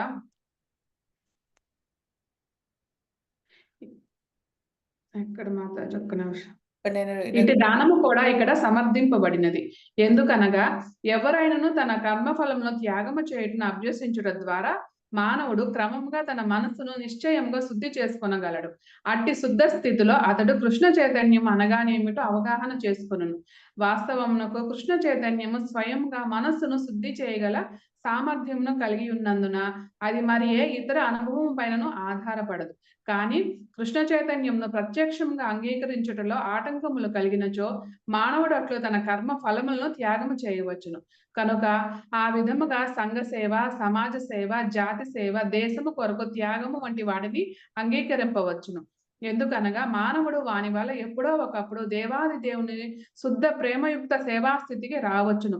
కనుకనే భగవద్గీత నందు యతః ప్రవృత్తి భూతానాం శ్రీకృష్ణుడే దివ్య కారణమని తెలియకున్నను దివ్య కారణము కొరకు ఎవరైనాను త్యాగము చేయు నిశ్చయించినచో అట్టి త్యాగ విధానము చేత అతడు శ్రీకృష్ణుడే దివ్య కారణం అనే అవగాహనకు క్రమంగా అరుదించగలడు.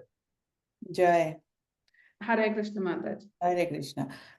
ఎంత బాగా చెప్తున్నారంటే ఇప్పుడు ఇంతకు ముందు ఏం చెప్పారంటే నువ్వు నా కోసం కర్మ చేయి. అట్లీస్ట్ నువ్వు చేసే కర్మ నా గురించి చేయి. అంటే నా గురించి ఎవరైతే ప్రచారం చేస్తారో వాళ్ళకి హెల్ప్ చేయని చెప్పారు భగవంతుడు. కానీ దీంట్లో ఏం చెప్తున్నారంటే నువ్వు అది కూడా చేయలేకపోతే గనక సర్వ కర్మ ఫలములను విడువు. అంటే ఏదో విధంగా నీ కర్మ ఫలాలను నువ్వు విడవయ్యా. పోనీ ఇప్పటివరకు ఏంటి దే ఆలయాలకి, తర్వాత ఏంటంటే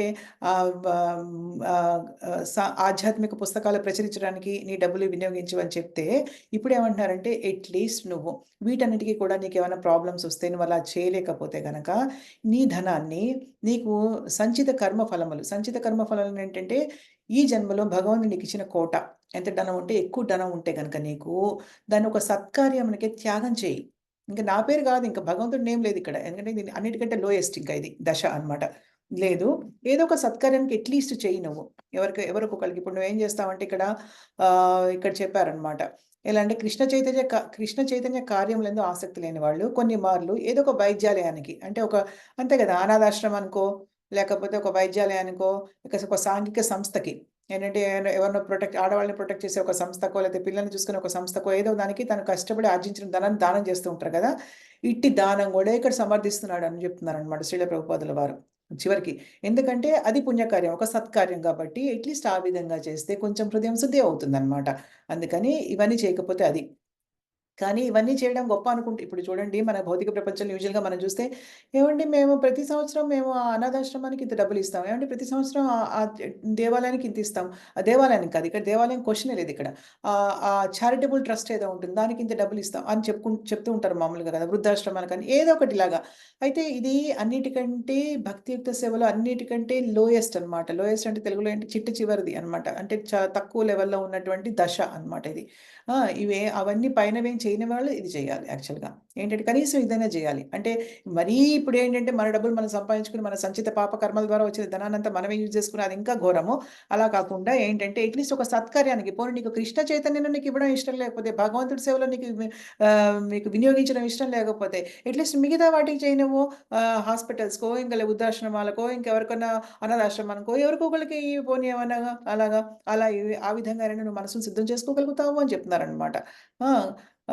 సో, కృష్ణ చైతన్యాన్ని ప్రత్యక్షంగా అంగీకరించడంలో నీకేమైనా ఆటంకాలొస్తే గనక, తన కర్మ ఫలాన్ని ఈ విధంగా త్యాగం చేయవచ్చు. కర్మఫల త్యాగం అంటే ఏంటి? తను సంపాదించిన దాంట్లో బాగా డబ్బులుంటే గనక అవి ఉన్న దాంట్లో లేకపోతే ఇలా చారిటబుల్ ట్రస్ట్‌లకి దానాలివ్వడం అనమాట. అలా త్యాగం చేయడం అనమాట. హ్మ్. సో, అప్పుడు దానివల్ల ఎప్పుడో ఒకప్పుడు, ఎప్పుడొస్తాడో తెలీదు కానీ, ఎందుకంటే ఇది అన్నిటికంటే చిట్ట చివరి దశ గాబట్టి, చాలా లోయెస్ట్ దశ గాబట్టి, అధమంగా ఉన్న దశ గాబట్టి, ఎప్పుడో ఒకప్పుడు దేవాది దేవుని శుద్ధ ప్రేమయుక్త సేవా స్థితికి రావచ్చును. అంటే ఏంటి?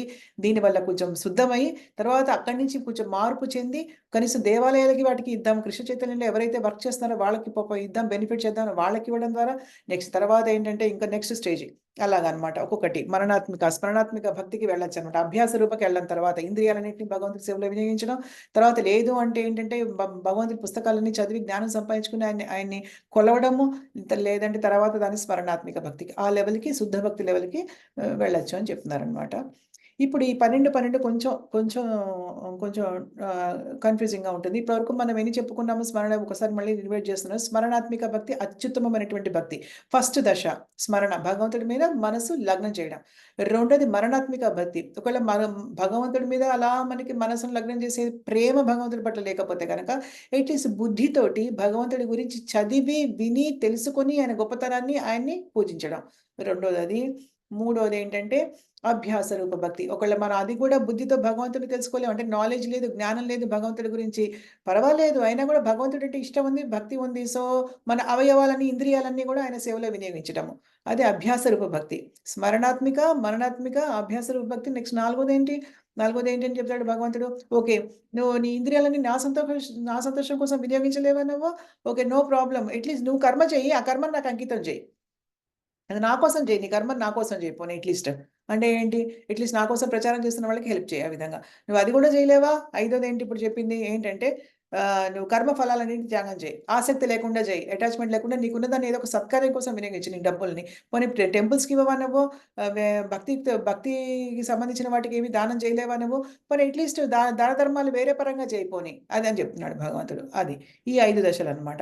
ఇప్పుడు ఏం చెప్తున్నాడంటే దీంట్లో ఈ 12.12 ఒక సమ్మరీ లాంటిదనమాట. సమ్మరీ అంటే తెలుసు కదా! ఇప్పుడు చెప్పిన 5కి ఒక సమ్మరీ అనమాట ఇది. అది చూద్దాం ఏంటో. కొంచెం లిటిల్ కన్‌ఫ్యూజ్ ఉంటుంది. కన్‌ఫ్యూజన్ ఏమీ లేదు. ఎందుకంటే దీని గురించి వివిధ రకమైనటువంటి ఆచార్యులు వివిధ రకాలైనటువంటి వివరణలు ఇచ్చారనమాట. మనం ఒక వివరణ చర్చిద్దాం అంతే. చాలా అది ఈజీగానే ఉంటుంది. శ్రేయో హి జ్ఞానమభ్యాసాద్. ఓకే. శ్రేయోహి జ్ఞాన అంటే ఈ అభ్యాసాన్ని నువ్వు చేయలేకపోయినచో జ్ఞాన సముపార్జన ఉంది నిముక్తుడమవు. అంటే ఇక్కడ ఏం చెప్తున్నారంటే శ్రేయోహి జ్ఞానం. జ్ఞానము అన్నిటికంటే గొప్పది. ఇక్కడ జ్ఞానం అంటే ఏంటంటే ఇక్కడ జ్ఞానం అంటే మరణాత్మిక భక్తి. ఓకే.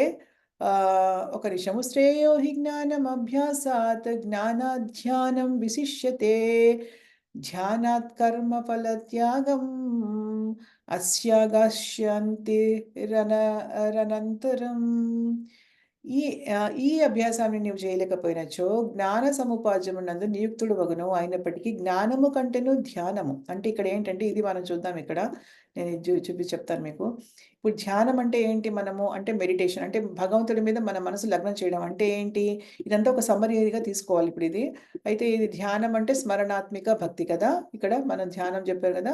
అయితే జ్ఞానము కంటే ధ్యానం అంటే జ్ఞానం అంటే ఇక్కడ ఏంటి? బుద్ధి. బుద్ధి అంటే ఏంటి? మరణాత్మిక భక్తి. అంటే మరణాత్మిక భక్తి కంటే స్మరణాత్మిక భక్తి గొప్పది. స్మరణాత్మిక భక్తి కంటేను సర్వఫల త్యాగము మేలినట్టిది. అంటే ఇక్కడ కంటేను కాదు. ఇక్కడ ఏమవుతుందంటే ఇక్కడ ఇప్పుడు మనము చూస్తున్నాం కదా.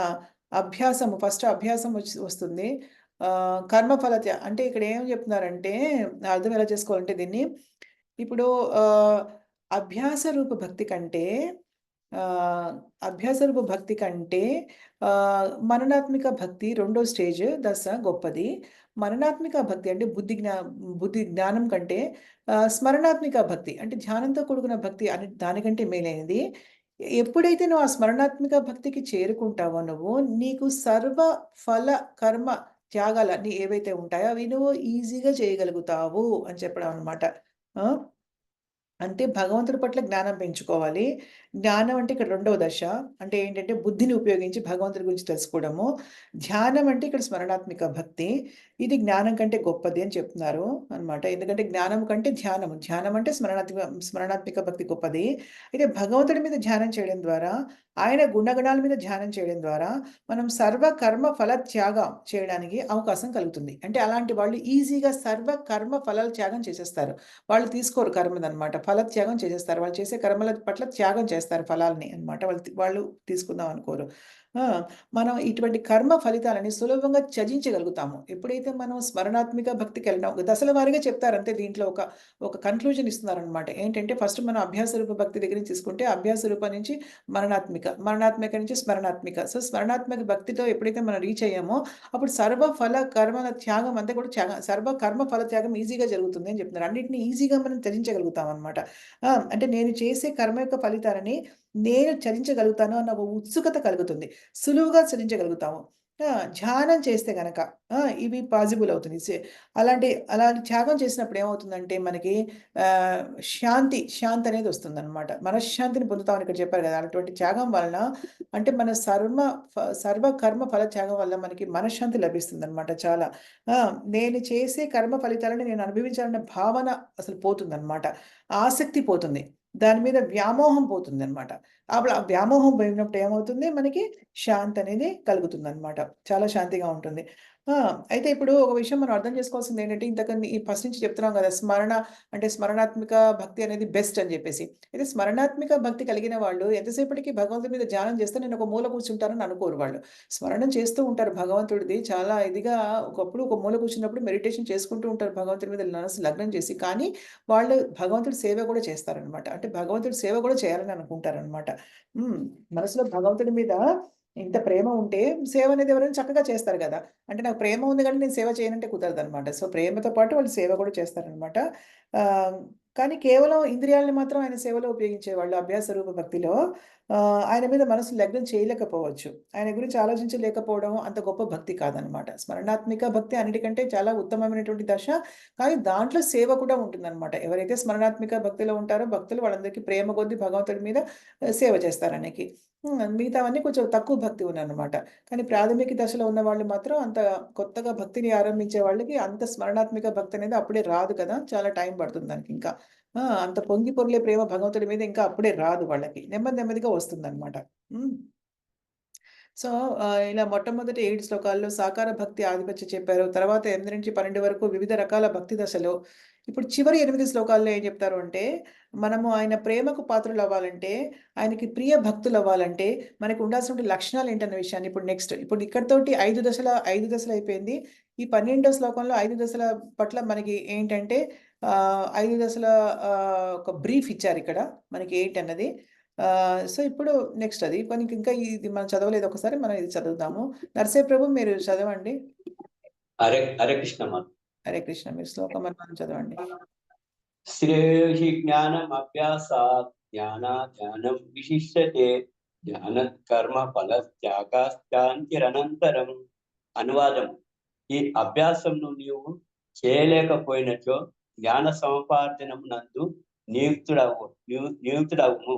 అయినప్పటికీ జ్ఞానం కంటేను ధ్యానం కంటేను సర్వకర్మ ఫల త్యాగమును మేలైనట్టిది.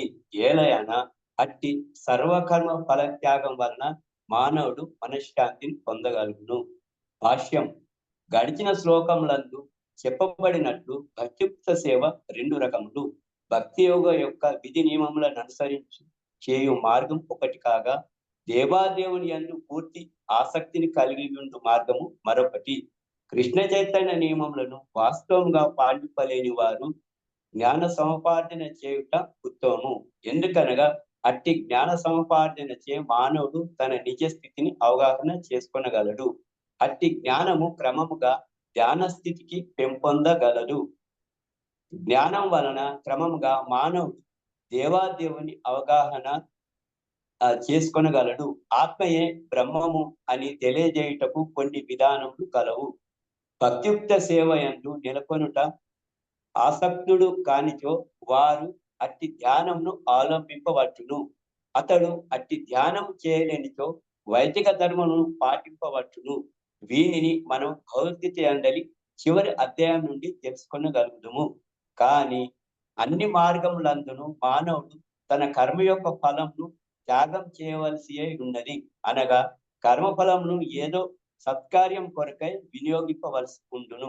ఒక్క నిమిషం సారాంశమేమనగా ప్రభుజీ, ఒక్క నిమిషం ప్రభుజీ, ఇది ఒకసారి డిస్కస్ చేసి ఏమీ లేదు ఇక్కడ. ఇందాక మనం చెప్పుకున్నటువంటి హైరార్కీ అంటే ఒక అది ఒక డిసెండింగ్ ఆర్డర్, అసెండింగ్ ఆర్డర్ అంటారు. దాన్ని అదే చెప్తున్నారు. అంటే నువ్వు ఇది చేయలేకపోతే అది చేయకపోతే మొత్తం మళ్ళీ ఇక్కడ కన్క్లూజన్ ఇచ్చారనమాట. బ్రీఫ్ ఇచ్చారు ఈ పర్పట్లో. అయితే ధ్యానం ఎలా చేయాలో చివరికి చెప్పారు. కానీ ఎవరు ఏది చేసినా కూడా చివరికి ఏంటంటే అన్ని మార్గాలందు కూడా మనము కర్మఫల త్యాగం మాత్రం చేయాల్సి ఉంటుంది అని చెప్తున్నారనమాట.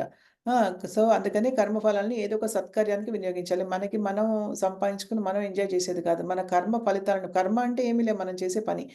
మనం చేసే పని ద్వారా మనకు వచ్చినటువంటి ఫలితాలను మనం ఎప్పుడు త్యాగం చేస్తూనే ఉండాలి భగవత్ సేవ కోసం అని చెప్తున్నారు. యెస్ ప్రభు. సారాంశమేమనగా అత్యున్నత గమ్యమైన దేవాదేవుని చేరుటకు 2 విధానములు కలవు. ఒక విధానము క్రమానుగతి వృద్ధి ద్వారా కాగా, రెండవది ప్రత్యక్ష విధానము. కృష్ణ చైతన్యమున భక్తియుక్త సేవను నర్చుట ప్రత్యక్ష విధానము. ఇతర విధానం నందు మానవుడు కర్మఫల త్యాగం చేయవలసి ఉండును. అప్పుడు మానవుడు ఆత్మజ్ఞాన స్థితికిని, తర్వాత ధ్యాన స్థితికిని, ఆ తర్వాత పరమావగాహన స్థితికిని, అనంతరము దేవాదేవుడైన శ్రీకృష్ణుని అవగాహన చేరగలడు. మానవుడు ఈ క్రమ విధానం గాని ప్రత్యక్ష విధానం గాని ఎన్నుకొనవచ్చును. ప్రత్యక్ష విధానము అందరికీ సాధ్యం కాదు కనుక పరోక్ష విధానం కూడా మంచిదే. కానీ అర్జునుకి పరోక్ష విధానం ఉపదేశింపబడలేదని మనము గ్రహింపవలెను. ఎందుకనగా అతడు ఇదివరకే ప్రేమతో దేవాలయ శ్రీకృష్ణ భగవాన్ని భక్తియుక్త సేవ స్థితిని అందు నెలకొని ఉండను. అట్టి స్థితి అందు నెలకొనిన వారి కొరకే ఆ పరోక్ష విధానము నిదర్శింపబడినది.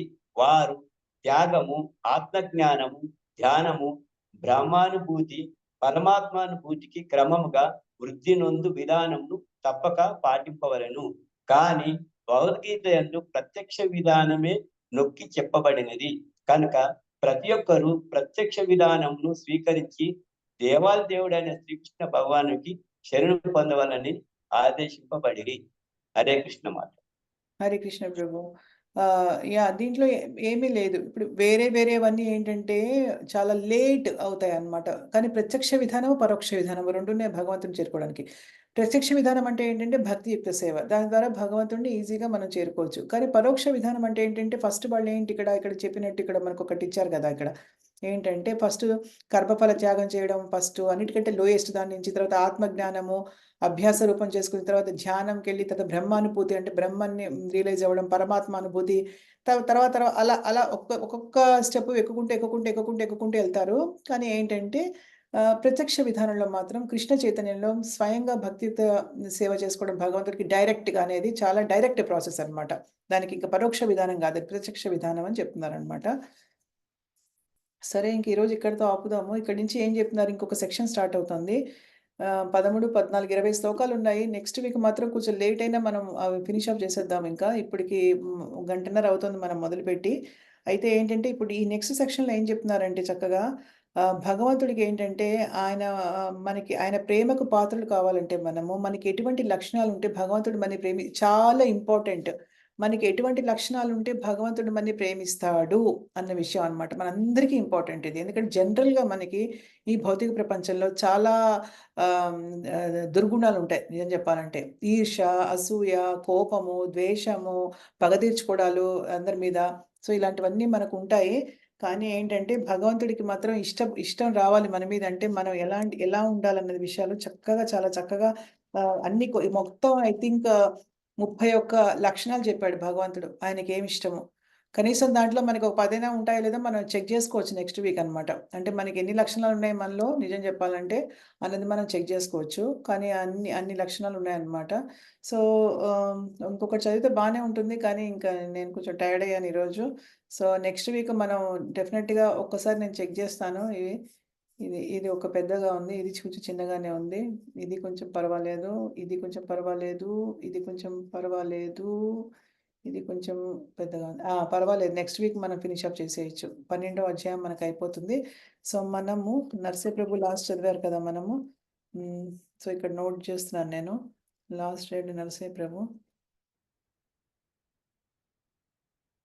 సో, నెక్స్ట్ వీక్ చెప్పుకుందాం మనం. మిగతా ఈ చాప్టర్ నెక్స్ట్ వీక్ ఎట్టి పరిస్థితిలో ఫినిష్ అప్ చేస్తున్నాం. కరెక్ట్‌గా మనం టైంకి స్టార్ట్ చేసేసి నెక్స్ట్ వీక్ మనం ఫినిష్ అప్ చేద్దాము. ఇక్కడి నుంచి మొదలు పెడదాం మనం. అద్వేష్ట నుంచి మొదలు పెడదాం నెక్స్ట్ వీకు. ఓకేనా? సో, ఇప్పుడు నేను ఇది కిందకంటాను. స్టాప్ స్క్రీన్ చేస్తాను. ఎవరికైనా ఏమైనా ప్రశ్నలున్నాయా ఇవాళ చదివిన దాంట్లో? ఇవాళ నెక్స్ట్ వీక్ నరసింహప్రభు వరకు చదివారు కదా! నెక్స్ట్ ఇంకా మనము పద్మజ మాతాజీ ఈరోజు జాయిన్ అవ్వలేదా అసలు? ఓహ్! పద్మజ మాతాజీ రాలేదు ఈరోజు. పద్మజ మాతాజీతో మొదలుపెట్టాలి నెక్స్ట్ వీకు. సో, ఎవరికైనా ఏమైనా ప్రశ్నలున్నాయా మనము? ఏమైనా ఈరోజు చెప్పిన దాంట్లో అందరూ విన్నారని అనుకుంటున్నాను. ఏమైనా ప్రశ్నలున్నాయా చెప్పడానికి? అడగడానికి ఏమైనా ఉన్నాయా? హరే కృష్ణ మాతాజీ. ఈరోజు చెప్పినయన్నీ కూడా చాలా బాగున్నాయి మాతాజీ.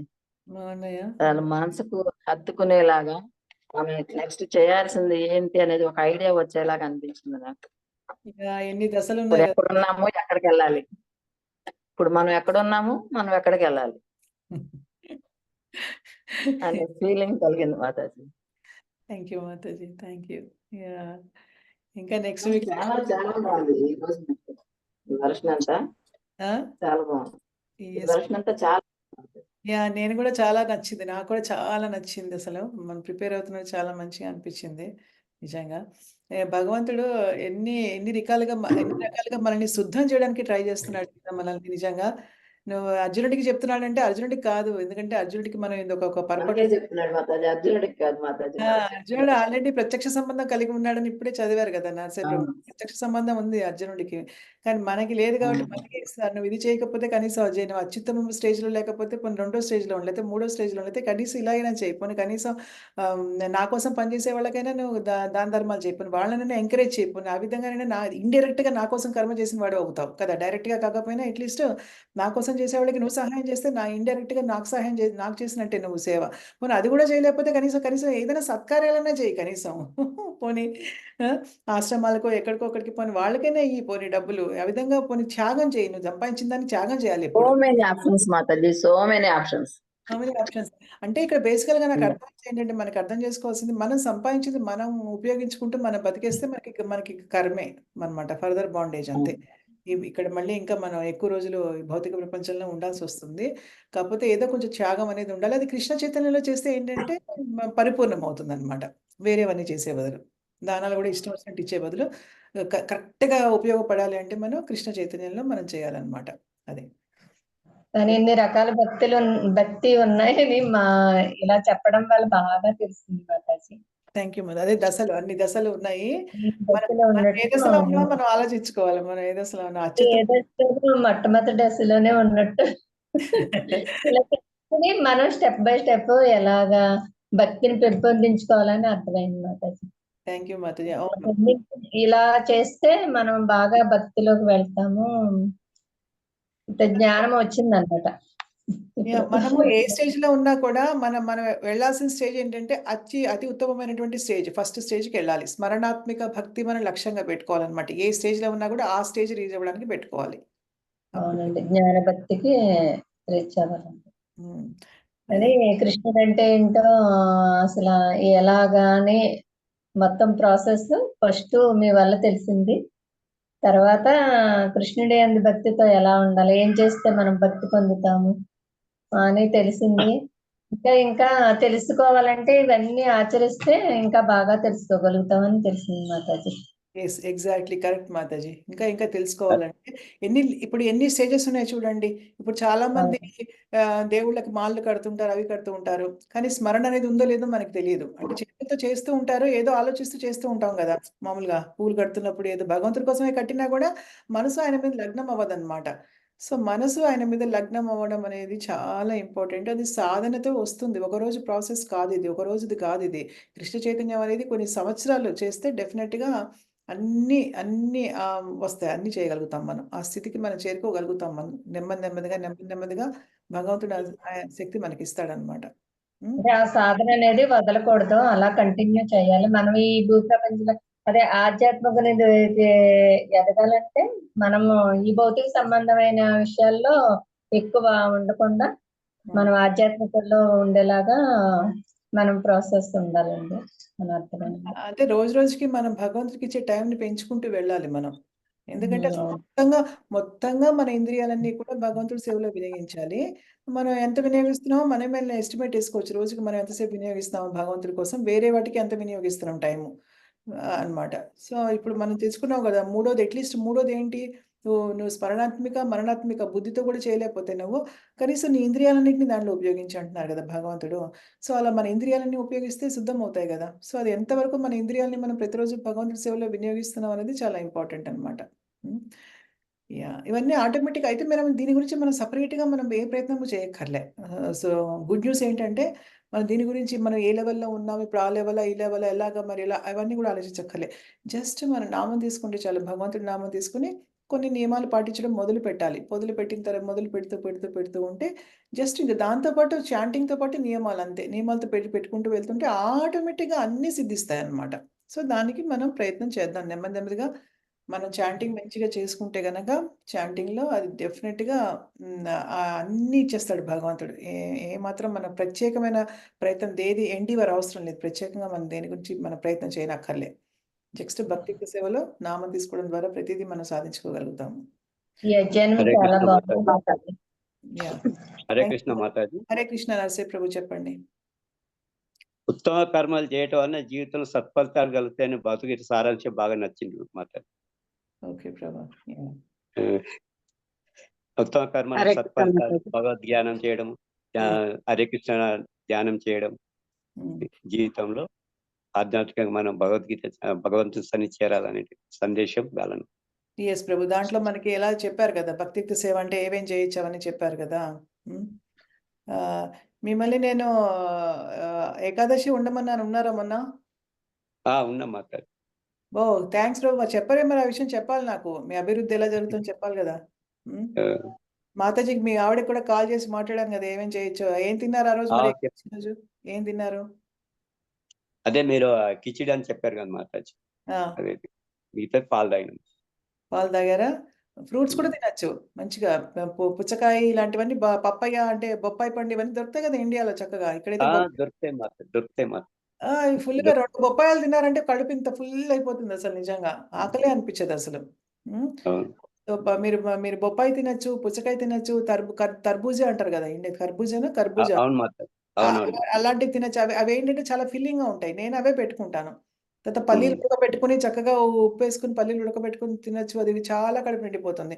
సాబుదానా కిచిడి తినొచ్చు. కినోవా దొరుకుతుంది. కినోవా కూడా కినోవా పులావ్ తినొచ్చు. అన్నీ తినొచ్చు. టమాటా కూర చేసుకోవచ్చు. ఆలు గోబీ కూర చేసుకోవచ్చు కినోవాలోకి. ఆలు గోబీ అవును. చేస్తుంటే వేయాల్సినవి వేసి జీలకర్ర అవి వేసి కొంచెం ధనియా, జీరా పొడి కొంచెం వేసి చేసుకోవచ్చు. కారం వేయొచ్చు, ఉప్పు వేయొచ్చు, అల్లం పచ్చిమిరపకాయలు వేయొచ్చు. ఇవన్నీ వేయొచ్చు. అదే నేను చెప్తున్నాను. అసలు తినకుండా ఉండాల్సినవేమీ లేవు. చాలా మటుకు తినొచ్చు. ఆలు పొటాటో చిప్స్ చేసుకొని తినొచ్చు వేయించుకుని. ఆలు ఫ్రై చేసుకొని తినొచ్చు. అదే ఇలా ఇన్ని తినొచ్చు. కానీ మీరు మొదలుపెట్టారు కదా! నరసింహ ప్రభు ఏకాదశి మొదలుపెట్టారు కదా! అవును మాతాజీ. అవి అలాగే కంటిన్యూ చేయండి. సరేనా? ఓకే. 16 రౌండ్‌తో పాటు ఇప్పుడు అదొకటి యాడ్ చేసుకున్నారు. చాలా థాంక్స్. అలాగే పద్మజ మాతాజీ కూడా అది యాడ్ చేసుకున్నారు. థాంక్స్. ఈరోజు మనకి యాక్చువల్‌గా రాధిక మాతాజీ రాలేదు. పద్మజ మాతాజీ రాలేదు. ధనలక్ష్మి మాతాజీ రాధికకి ఏమైంది ఈరోజు రాలేదు? ఆమెకు కొంచెం హెల్త్ ఇష్యూస్ ఉన్నాయి మాతాజీ. దానికోసం రాలేదు. ఓకే. అడిగానని చెప్పండి నేను. సరేనా? చెప్తా మాతాజీ. మీరెంతవరకు వచ్చింది? నేను 2 రౌండ్‌లు పెంచమని అడిగాను మిమ్మల్ని మరి. 4 నుంచి ఎప్పుడెళ్తారు ఇంకా పైకి? 6కి వచ్చిన మాతాజీ. 15 రోజులైంది. 15 రోజులయిందా? 15 రోజులైంది మాతాజీ. ఓకే. Very good. వండర్‌ఫుల్ మాతాజీ. 6కొచ్చారు. నేనైతే 4 ఏస్తున్నా మీకు షీట్‌లో నేను. 6 చేస్తున్నారనమాట. ఓకే. 6 చేస్తున్నా మాతాజీ. ఓకే. వెంకటేశం ప్రభు ఏం చేస్తున్నారు? ఏమైనా పెంచారా? 6ఏనా? 8 చేస్తున్నాడు మాతాజీ. ఓహ్! వండర్‌ఫుల్ ప్రభు. నేను మాతాజీని చెప్పండి నా నా తరపు నుంచి థాంక్స్ చెప్పండి ప్రభుజీకి. కంగ్రాచ్యులేషన్స్ చెప్పండి. ఓకేనా? చెప్తాను. థాంక్స్ మాతాజీ. ఇద్దరిది మారుస్తానయితే. మీది 6 ఆయనది 8. నేను మామూలుగా ఆయనకి 6 మీకు 4 వేస్తున్నాను షీట్‌లో. ఇప్పుడు మారుస్తాను మీ ఇద్దరిది. ఓకేనా? ఓకే మాతాజీ. ప్రతిరోజు మీరు తప్పకుండా చేయండి. మానకుండా చేయండి. తర్వాత మీరెలాగో మీరు దేవుడికి ఆఫర్ చేసి తింటున్నారు. ఆనియన్ గార్లిక్ ఏం తింటలే కదా! అన్నీ మానేసారు కదా మీరు. తినట్లే మాతాజీ. నిజంగా చాలా ఆఫర్ చేస్తున్నాను. చాలా సంతోషంగా ఉంది. ఆఫరింగ్ చేస్తున్నారు road. I am so happy Mataji. ఇంకా ఓన్లీ మీ విషయంలో చేయాల్సింది ఓన్లీ మీరు 16 రౌండ్స్ రీచ్ అవ్వడమే అంతే. ఇంకేమీ లేదు కదా! అంతే మాతాజీ. కాకపోతే కొంచెం నాకు కూడా హెల్త్ ఇష్యూస్ ఉన్నాయి. నీరసం అవుతుంది వట్టి అని కొంచెం లేట్‌గా చేస్తున్నా. అంటే నీరసం అవ్వడం అంటే దేనికి నీరసం అవుతుంది? అంటే మీకు షుగర్ ఏమన్నా ఉందా? లేకపోతే ఏంటి? షుగర్ లేదు మాతాజీ. అప్పుడు ఒకసారి డిసెంబర్‌లో ఫీవర్ వచ్చింది. అప్పటికాంచి కొంచెం నీరసం అయితుంది. మరి మంచిగా ఫ్రూట్స్ అవన్నీ తింటున్నారా? నట్స్ తినాలి మాతాజీ. బాదం పప్పులు నానబెట్టుకోవడం, రాత్రి పొద్దున్న తినడము అలా చేయాలి మీరు. ఇప్పుడు ఇండియాలో కూడా అన్నీ దొరుకుతున్నాయి. అమెరికాలో కూడా. నేను తింటున్నా మాతాజీ. అంజీరా తర్వాత అవన్నీ అలాంటివన్నీ తినాలి. కొంచెం పిస్తా పప్పులు, బాదం పప్పులు, వాల్‌నట్స్ ఇవి నానబెట్టుకొని కొంచెము రాత్రిపూట పొద్దున తిండి బలంగా పాలు తాగొచ్చు. మీకు షుగర్ లేదు కాబట్టి చక్కగా పాలు, మిల్క్ షేకులు అవి తాగొచ్చు. ఫ్రూట్స్‌తో పాటు పాలు గ్రైండ్ చేసుకొని తాగొచ్చు. అలా బలం పెంపొందించుకోవాలి. నట్స్ బాగా తినాలి. పల్లీలు కూడా చాలా తింటాను. మంచివి. పల్లీలు కూడా నానబెట్టి ఉడకబెట్టుకొని తింటే చాలా మంచిది. అది కూడా హెల్త్‌కి చాలా మంచిది. అవి కూడా తినొచ్చు. ఎందుకంటే ఆరోగ్యం ఉంటే ఇప్పుడు మన శరీరం నెక్స్ట్ వీక్ వస్తుందది. చెప్తాను నేను శరీరం గురించి. అయితే ఓకే. మన శరీరాన్ని భగవంతుడి సేవకి ఎంత కావాలో అంతవరకు ఆరోగ్యంగా ఉంచుకోవాలి కదా! సో, అలా అదే. శరీరం ఆరోగ్యంగా ఉంటేనే మనం భగవంతుడి సేవ చేయగలుగుతాము. సో, సేవ చేయగలుగుతామండి. లేకపోతే ఏం చేయలేము.